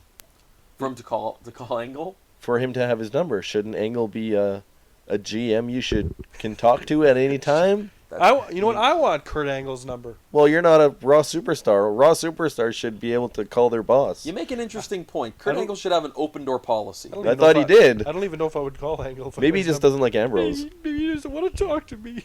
Maybe he just doesn't like Ambrose. Maybe. Hey, Who Mr. would? Angle, I just want to let you know, I thought you had a great match at WrestleMania 19. Hey, Mr. Angle, you had a really good match. Armageddon Hell in a Cell 2000 in the 6-pack The challenge. 6-pack challenge was a great although that's not match. what it was called. You had hair back then. It was neat. It was neat. Speaking of hair, I saw a commercial for which I'm going to watch actually of the Table for Three with Edge, Christian, and Kurt Angle. I watched the ending of it today. That's Yeah? very good. Just the Is ending. it? I last saw the time. whole thing. Yeah. Oh yeah, It's because good. they showed them, and made me think of that is because they showed the clip where they shaved his head. Oh yeah. Yeah. Oh right. Yeah. And and I found out that Edge, or I was reminded essentially that Edge is who started the "You Suck" chants when his music hits. Did he? Yeah, Oh, I forgot all it about was that. Edge, yeah. Mm. All right. So triple threat match for the number one contendership of the Intercontinental title is the main event of Raw. That was a little surprising, but Yeah. I guess not because all three of them are main eventers. So why not? Sure. And basically, if they're trying to make the IC belt in the Universal title's absence, kind of like the main title, or put them, try to make it a little more prestigious, because in the past, I mean, it kind of has been a little ho hum. Yep. This is the way to do it. Have some top dogs fight for it. Mm-hmm. Okay. Next up, we've got the Cruiserweight 6-man tag match, which was Tony Nese, the Brian Kendrick, and the Scottish Supernova, Noam Dar, against Rich Swann, Akira Tozawa, who was screaming all the way down the aisle there, and Gentleman Jack Gallagher. The bleach blonde one himself. What is that? If more- his entire body is bleach blonde, Exactly. his hair is a shade of red. It hurts my eyes. Gallagher basically, for whatever reason, he went back and he gave each of his friends umbrellas. Oh yes. So the three of them They all walked. kicked the three umbrellas onto their Yeah. shoulders at the same time. Lovely. They came with. They didn't come with umbrellas. They were joined by William III and his cohorts. Oh, that's right. Exactly. I don't watch 205 Live, but are Tozawa and Kendrick still feuding? Yes, that's they still are. going on? Yeah, they are. Are they? Yeah. Really? Yeah, Tozawa is how do you say? Oh, he's kind of teaching, like Kendrick was teaching Tozawa, Right. Yeah. and now Kendrick is losing his matches kind of because of Tozawa, Oh. and Tozawa is now teaching Kendrick. Weird. He keeps going, rule number 6, you do this, and this will happen, and then ha, ha, ha. Oh, he does his he does his noises after. Oh, he does it before, he does it during, he does it after. It's basically the period to a sentence. Yeah. He's sitting down having dinner, takes a big mouthful. Ha! Ha! His wife's face is full of food. Lovely. So yeah, Tony Nese. A lot of this match was him showing off his power. He noticed he picked him up. He had this one suplex where he held him up with like one arm. Oh yeah. Yeah, it's pretty cool. Like a vertical suplex Yeah, kind of deal? vertical suplex. Oh, cool. Yeah, and he held him up with one arm and kept flexing his biceps a lot. Well, don't they say like he's got the speed of a cruiserweight and the strength of a heavyweight or Yeah, something like that? something They like call that. him that. So. Yeah. Well, he's smaller, of course, but he's so muscular. Yeah. He's very stocky. That saying is a little too big for a T-shirt, but I like it. I'm not sure what to say. Let's proceed. It sounds like something Cam from Modern Family would say. Which one? The thing with the T-shirt thing. You're the one who mentioned the saying. You That did. sounds like an interesting saying. It's just I'm saying it's too big for a T-shirt. Wouldn't fit. Oh, now I get it. And so anyways, fairly fast-paced match. Towards the end there, ends with Gallagher with a really wicked gentleman's drop kick to Kendrick for the pin. It really connected. Yeah. And Kendrick just flopped down, Yeah, and I yeah, liked Gentleman it. Jack won, and that was it. It was good. One for the faces. Good job, Gallagher. Next up here, Sheamus and Cesaro segment was up next. I really like their entrance. I've really come to really Yeah, enjoy I like it too. the entrance. I really like. I really like. I like Sheamus's music. I've said this Yeah. before in our podcast, and yeah, I really like their entrance. How they do the X with their arms. Mhm. I like that Sheamus's quote when he's in the ring. Let's be honest here. I never really liked any of you. Let's be serious. I've never liked you since day one, as you always treated me like a red-headed stepchild. Yeah. Yeah, just when Yeah. just confirming I'm a heel now, so I like that. Yeah. Pardon me. Yeah, so basically he said that, but he's like, but Cesaro. He's like, there was a Cesaro section, and we were about to have our moment, but the Hardys came in and they stole their moment, and then of course there's the delete chants. Yeah, he basically stated that Cesaro section misled them. Yeah, essentially. Yeah. Yeah, exactly. Cesaro says the people, they felt a rush of nostalgia, and they'd rather look to the past than appreciate the present. I like that that line. is right in front of them. Yeah, Yeah. I like that was really too. powerful. That was powerful. Yeah. Yep. Yep. And then he said last night the novelty wore off, because he was calling them a novelty act essentially. Yeah. Novelty wore off. And they proved that they don't belong in the same ring as a warrior and a Superman. That was good too. I like There were a that. couple of Yeah. really good Yeah. lines. We don't just set the bar, we are the bar. Sheamus kind of ruined it a little bit. They did some really bad comedy there where he's like, the tooth of it all. Oh, I'm sorry. The truth of it all. Yeah, going back to that thing. Blah. Are those new jackets? I think Yeah. they are. It's like League of Nations. They've got the one patch. They've got the like Sheamus got the Irish patch, and Cesaro's got the Swiss patch. Yeah. I think it was a Swiss patch. And then on the other side, they've got that the flag with the circle stars. Oh yeah, Like okay. The European Union, basically. Right, right. Yeah, it was kind of neat. Kind of a throwback of sorts.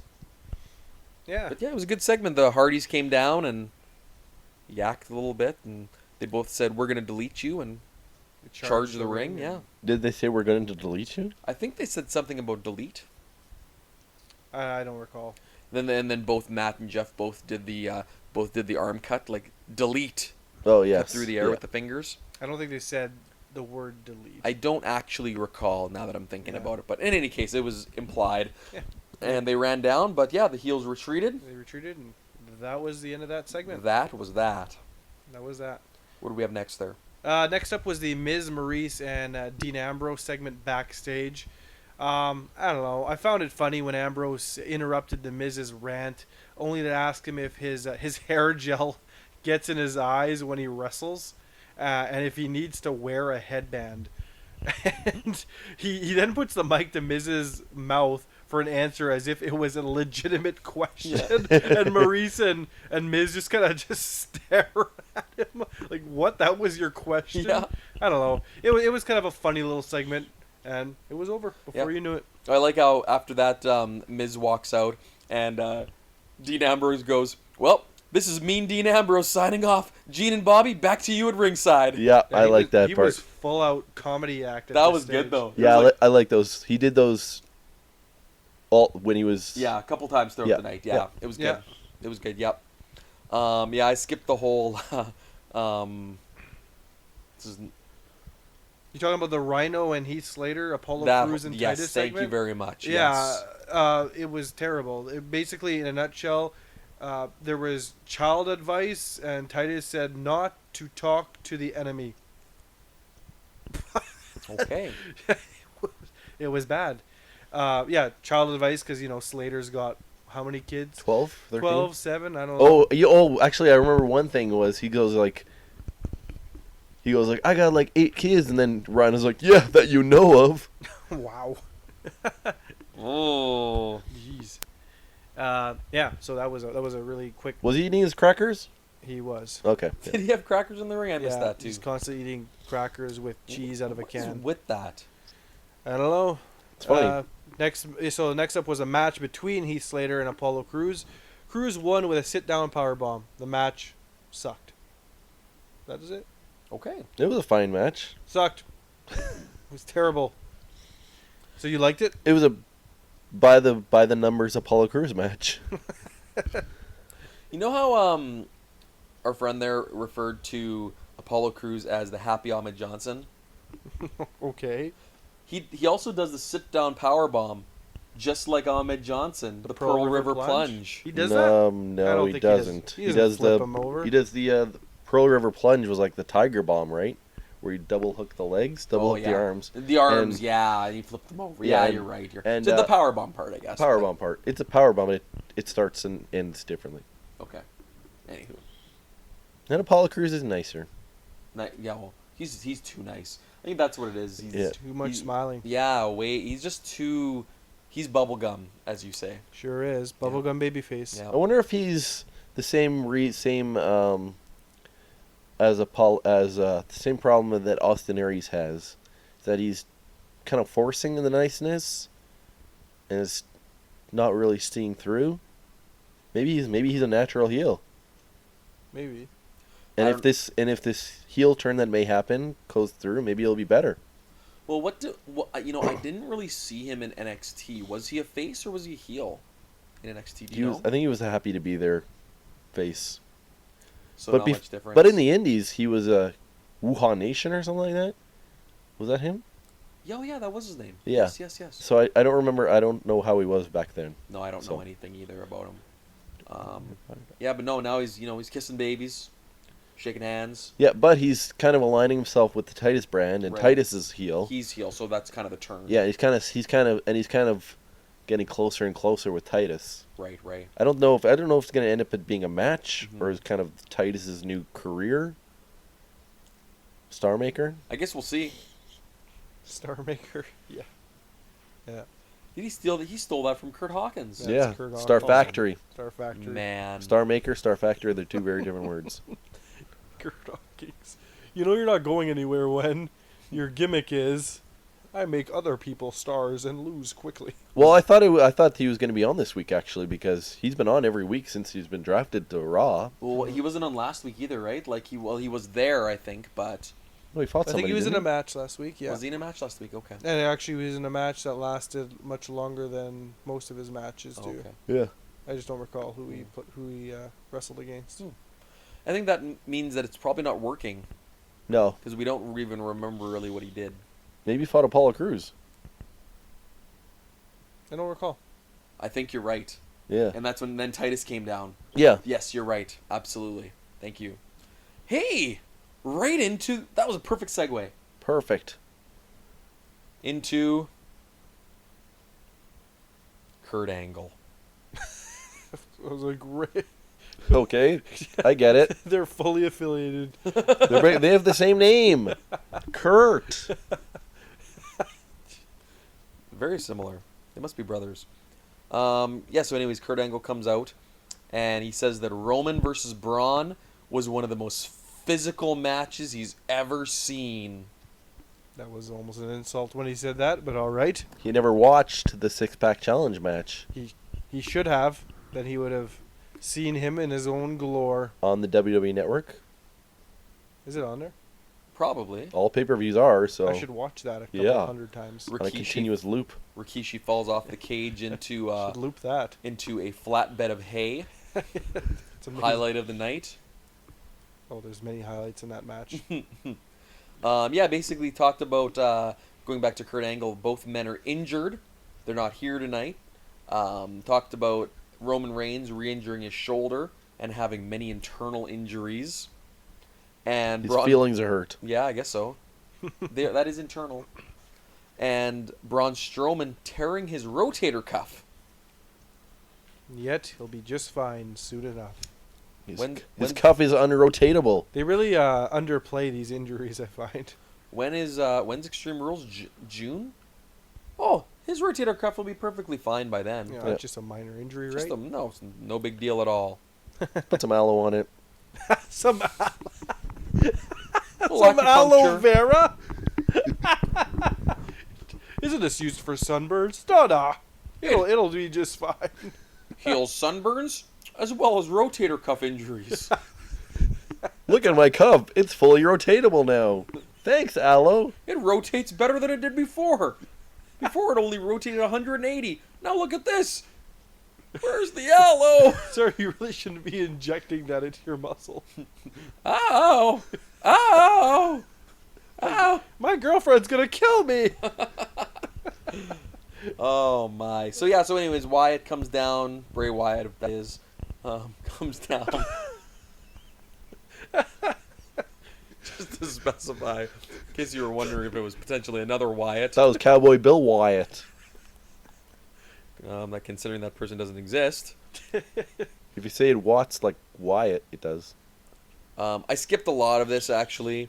Basically, Wyatt was just kind of going on his tangent again. A classic Bray Wyatt blathering about nothing. Pretty much. And then he asked Angle if he's going to allow him to do his work.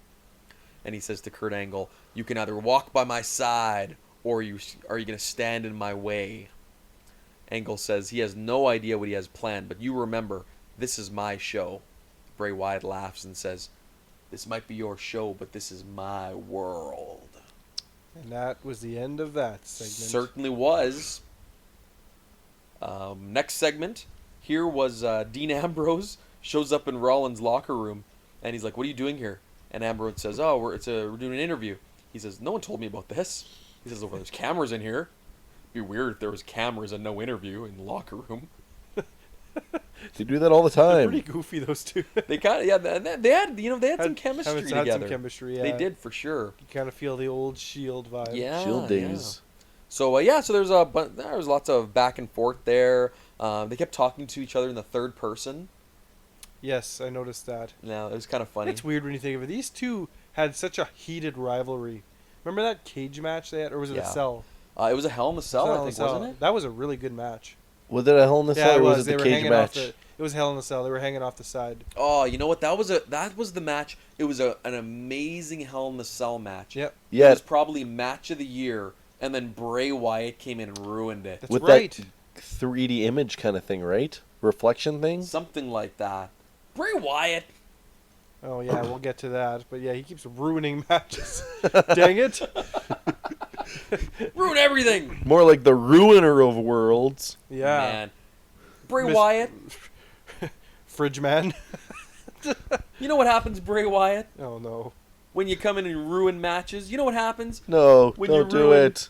Hell in the Cell matches and potential championship matches and wonderful House of Horrors matches. It would have been a 10, I told 3,000 you. kilometers away from the arena. You know what happens? That house was worth $36,000, dang it. You know what happens, Bray Wyatt?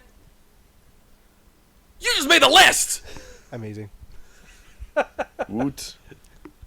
Ambrose ends it off with Rollins kind of walking away and Ambrose saying, "Back to you, Gorilla." Jeez. Time Good stuff. machine. Good That was stuff. good. I liked it a lot. Will you stop? Will you stop? Gorilla Monsoon. So Aries versus Austin Aries, that is, versus Gotta get that full name in. TJP. Pronouns, pal. TJP. That's TJP. TJ Perkins, as he's now known. The artist formerly known as TJ Perkins. Apparently, yeah. With Neville watching in the back, right? Watching on that TV screen. He does that a lot, I find. It's fine TV screens. Not no Geritron 5000, but Yeah. it's fine TV At least screen. it's not a CRT, like the announcers need to use. Yeah, exactly. No, they use tablets now. Do they? Just recently I noticed that. Oh my. I know, they're in the 21st century. Booker congratulated Michael Cole on his 6-year anniversary since his country whooping match against JR. So random. That was so random. I know. Yeah. And Cole reminded him that he did pin Jim Ross. So Michael Cole went heel for about 5 seconds Yeah, then- there. Was that the tag match or was that another match? I don't recall. Okay. Yeah, it was It's that not good. worth recalling. It was that good. Austin Aries, lots of slaps to TJP's chest. Hit him with the pendulum elbow. And really nice elbow to the back of the neck. Yeah, I like that. Geez. And discus 5-arm was countered by TJP. TJP went for the detonation kick, and Aries reversed it into the last chancery for the win. TJP essentially went full out heel after losing, finally attacking Aries' knee after the match. So I think that's essentially the first time TJP kind of went berserk after a match on someone. Yeah. Which is, He kind of went to him the first time they fought, right? Did they not? Yeah, well, after not as much. Yeah, like not as much. This was just like full on beat down. Yeah. Yeah. So I'm starting to kind of feel, but as you said off air, Tyler, they're still using his music. They got to change his theme. Like he's still using, TJP still using his. I think it was you. Maybe it was someone else. But that babyface theme. Yeah, the 8-bit video game music. Yeah, well, that's got to go. They got to change that now because that's a fan favorite thing, right? Slow it down, turn it up. Sure, whatever. Yeah, I don't know. They just got to change it. I did note that they said the letters TJP in this match probably 100 times. They were really drilling it in everyone's heads that he's no longer known as TJ Perkins. And yes, Graves did accidentally say the word Perkins once in the match, and he went, anyways, and he changed the subject. Ooh. Yeah, so he did slip once with the name Perkins. I'm sure he got a stern talking to after that. Yeah, you're not allowed to make mistakes in the WWE. But, yeah. It was a good match. Cool. Yeah, I thought it was good too. Absolutely. Yeah. So more Ambrose comedy interviewing. He was interviewing Finn Balor this time. It was pretty funny. Dean Ambrose actually offered Balor a donut off the catering table, saying that he needs to eat some carbs. And he actually grabbed it and took a bite and chewed it up and swallowed it. Yes, he did. Didn't think he would. He had a single carb. He had a little bit of a carb. Yep. Back to the gym for 8 hours. But it's kind of funny how he did kind of like point out that you're scrawny, you're light. Although Ambrose is pretty scrawny too. He's just a little taller. I think he's just kind of meaning that hey, you don't have any fat on your body. You need. That's what he's saying. Okay. I think that it wasn't little. I don't think it was a dig. No, okay. I think it was. If anything, I think he was kind of saying, hey, you're all muscle. Compliment. You need to eat some carbs. Oh, okay, here. okay. I thought he was doing the little guy. No, I don't think so. Jab. No. Okay. No. If because Ambrose, if he was a heel, maybe. Sure. But he's not a heel right now, right? So not to mention Ambrose really isn't that large, so. Yeah. So then the Balor kind of walked off there, and Ambrose is still standing there finishing a donut, and who shows up? The Drifter. Oh, the Drifter playing his guitar.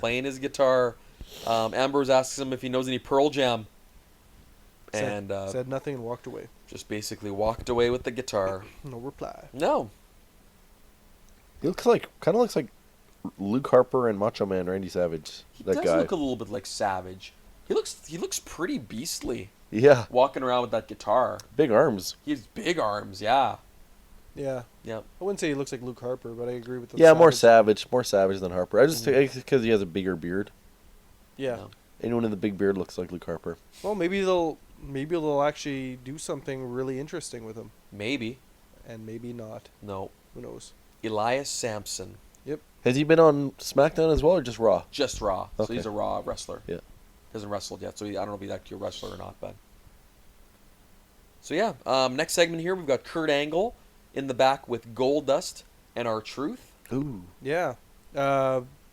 Basically, Goldust and R-Truth asked to face the Hardy Boys for the belts. Angle said he couldn't sanction it due to their win-loss record. Goldust got serious, stating they need to do something to prove that they are not a joke as a team. God. Angle announced there will be a tag team turmoil match next week, and the winner of the match will be number one contender to face the Hardys. Angle essentially seemed exhausted after they left the scene, similar to that of a certain other individual that he's assisted in the past and gets exhausted. You almost say it was a burial of someone as of late. Oh, yes. You may know him. A former Raw superstar. Who he shall go unnamed. I thought this segment was interesting because A, Kurt Angle politely calls them losers. That's us. Your win-loss record's not so great, boys. Yeah. And number 2, I had just previously watched The Table for 3 with Booker T, R-Truth, and Goldust. Okay. And Booker T asks R-Truth and Goldust, when are you guys going to finally get a tag title match? Oh, interesting. And he kind of just said, they kind of like laughed it off because they probably know nothing's going to happen for them, right? But they're like, oh, maybe soon. But I know that was probably a couple years or maybe from last year or something. But it's interesting to watch them saying, when are you going to get a tag title match? And then the very next day, they're asking for a tag title match. That is kind of funny. Interesting. Yeah. It was timed very well. Yes, almost too well. Cool. So in the next here, they showed the segment from the end of Payback backstage there with Kurt Angle and Chris Jericho. Chris Jericho said, "It's the farewell of Jericho. Say goodbye, man." And then Kurt Angle said that this may be the best Chris Jericho we've ever seen. I agree. This past run is up there with his 08. his great runs. Yeah. So no, it's one of the, if not the best runs. And for a guy that has had such an incredible career and has been able to reinvent himself time and again, to be able to come back and this be his best one yet after 26 years in the business. Jeez, imagine he retired now. What a way to go off on top, eh? Yeah, so many times reinventing himself. It's like he comes back again and again. It's basically a different character every time. Mm-hmm. Yeah, it's crazy. You just don't see so that. Talented. Yep. Yeah, you just don't see that. So cool. Hopefully, we're gonna see him again, which is good. I wonder what's in store for Chris Jericho. To be found out. Yep. To be continued. To be determined. All right, that leads us on to the last match of the night: Finn Balor versus Seth Rollins versus The Miz in a triple threat match for the Intercontinental Championship #1 contendership. Yeah, I guess so. Sounds good to me. It's a long title. It's the main event of the evening. So I did note that Maurice protecting Miz in the corner while Seth enters the ring was a very nice heel touch. I did enjoy that. Miz slid out as the match started, allowing the two others to kick things off. Miz played the cowardly heel, essentially running away from Seth and Finn, trying to make a deal with them, essentially. Miz used Maurice as a shield. Nice heel stuff. I like there. this part here because he uses her as a shield to block Finn Balor. Yeah. And then he uses her as a shield pretty much right away to block Seth Rollins. Just turned her around. But now he's not being blocked anymore by Finn Balor, so she goes back and gets him. It's more of a comedy act, eh? Yeah. I like that part. Miz pushed Seth off the top turnbuckle to the floor at one stage. Seth got some major air, I did note. Did you see that? Yeah. Yeah, it was good. Pretty airborne. I noted there was some unnecessary holy shit chants from the crowd there. It was kind of dumb, as they always seem to do. It's so watered down. Yeah. This is awesome and holy shit chants are so often. Nothing is holy and nothing is awesome. Nothing is good anymore. It's like everything is good. It's the Lego song, Everything is Awesome. Seth Rollins got an amazing crossbody jump off the top rope onto Finn Balor. Crazy vertical on that. So good. Loved it. Lots of talk about how much The Miz has improved over the years. I've noticed that week after week. They're mentioning it from the announcer's standpoint. Corey Graves quote, of course, why not, right? "The kicks made famous by the A-lister himself." Love it. Nice. Nice double drop kick to Seth from Finn Balor.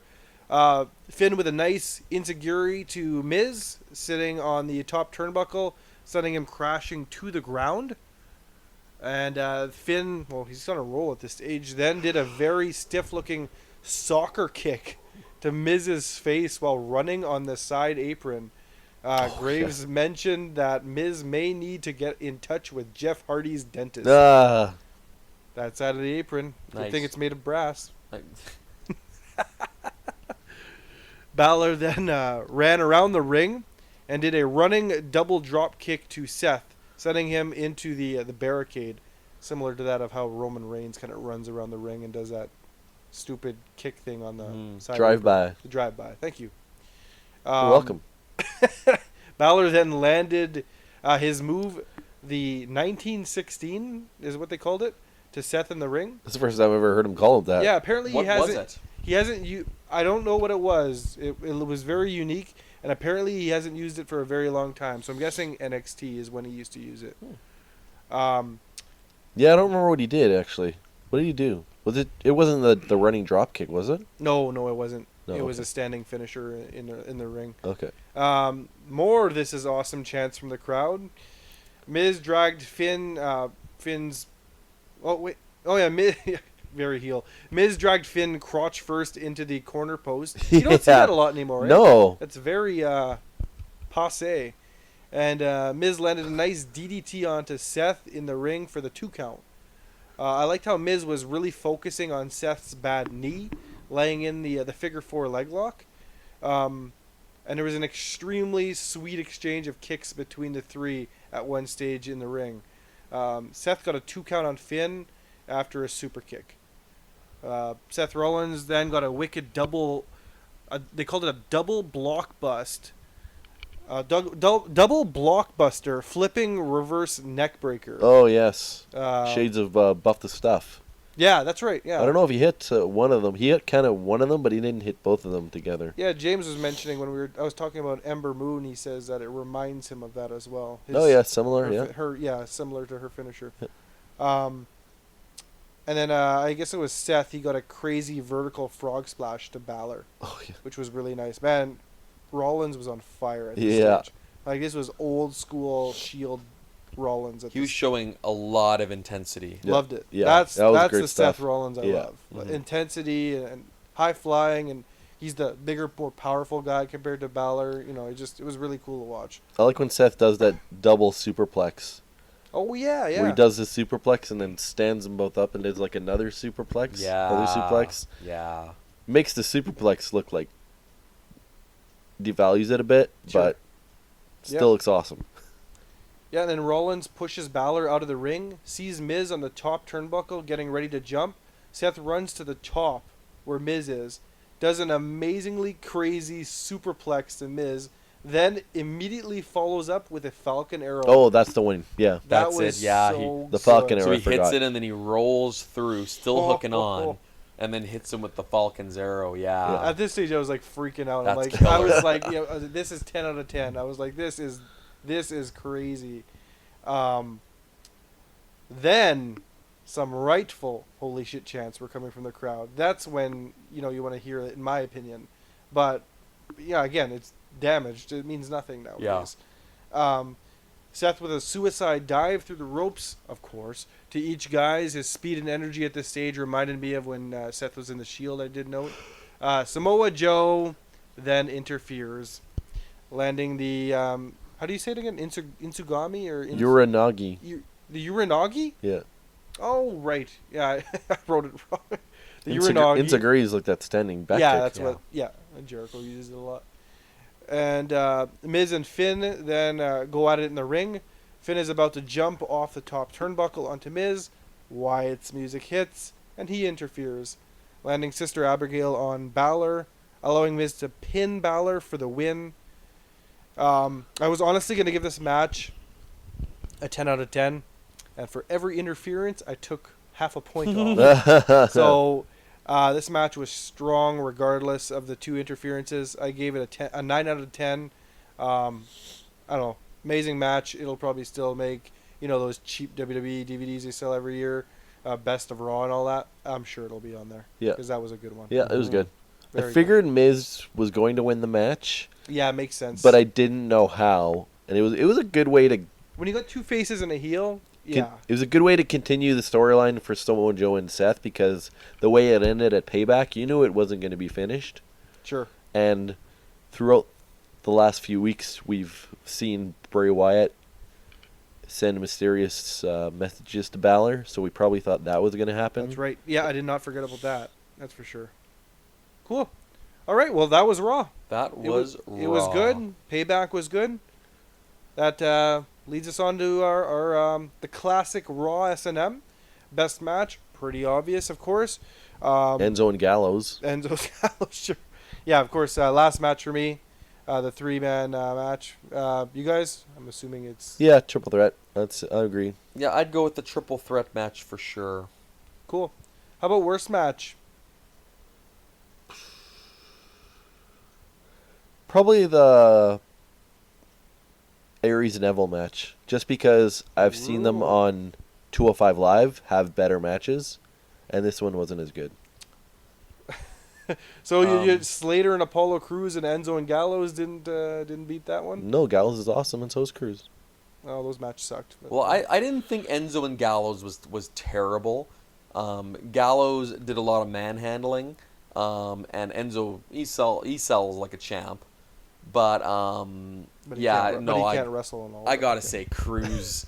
That I didn't really watch much of the match, but I gotta say Cruz and Heath Slater was worse. That's all I gotta say. Yeah, teach their own, right? Yep. Okay, cool. Best segment.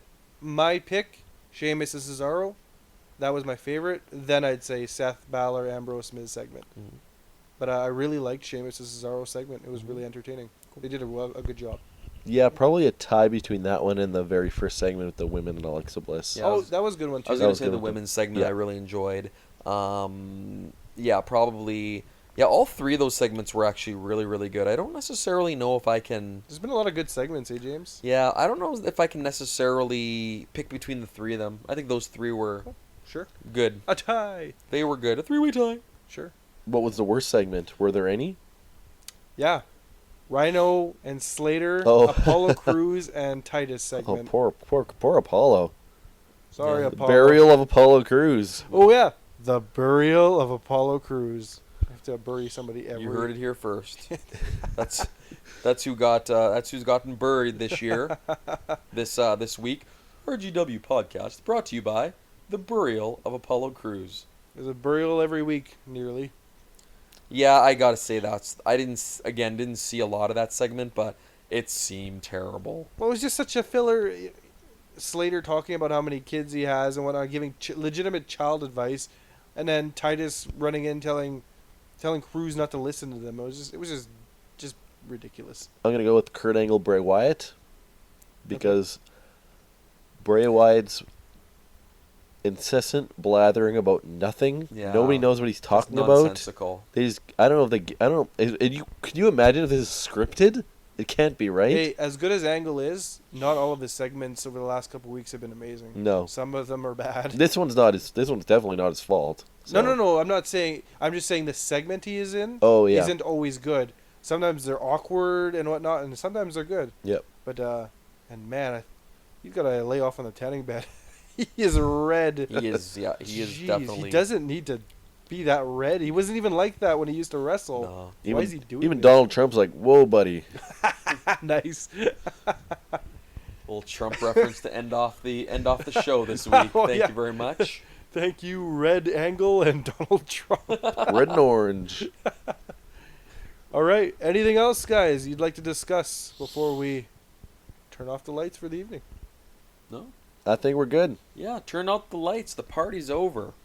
Put a bow in it. Put her Good to bed. conversations, and yeah, really enjoying the talks, guys. Yeah. Thanks again, Tyler, for Yeah. joining us. Thanks, thanks. Tyler. It's appreciate you bringing your mind here to the show and letting us pick your brain a little bit. And Oh, thanks for having me. It's a Yeah. good time. it's always a good Had time. fun reviewing Payback and Raw. Actual good episodes of Raw. Agreed. Yeah, they were both good. Good shows. Awesome. Cool. All right. Well, thanks for listening, guys. We will catch you next time. Yeah. Ciao for now.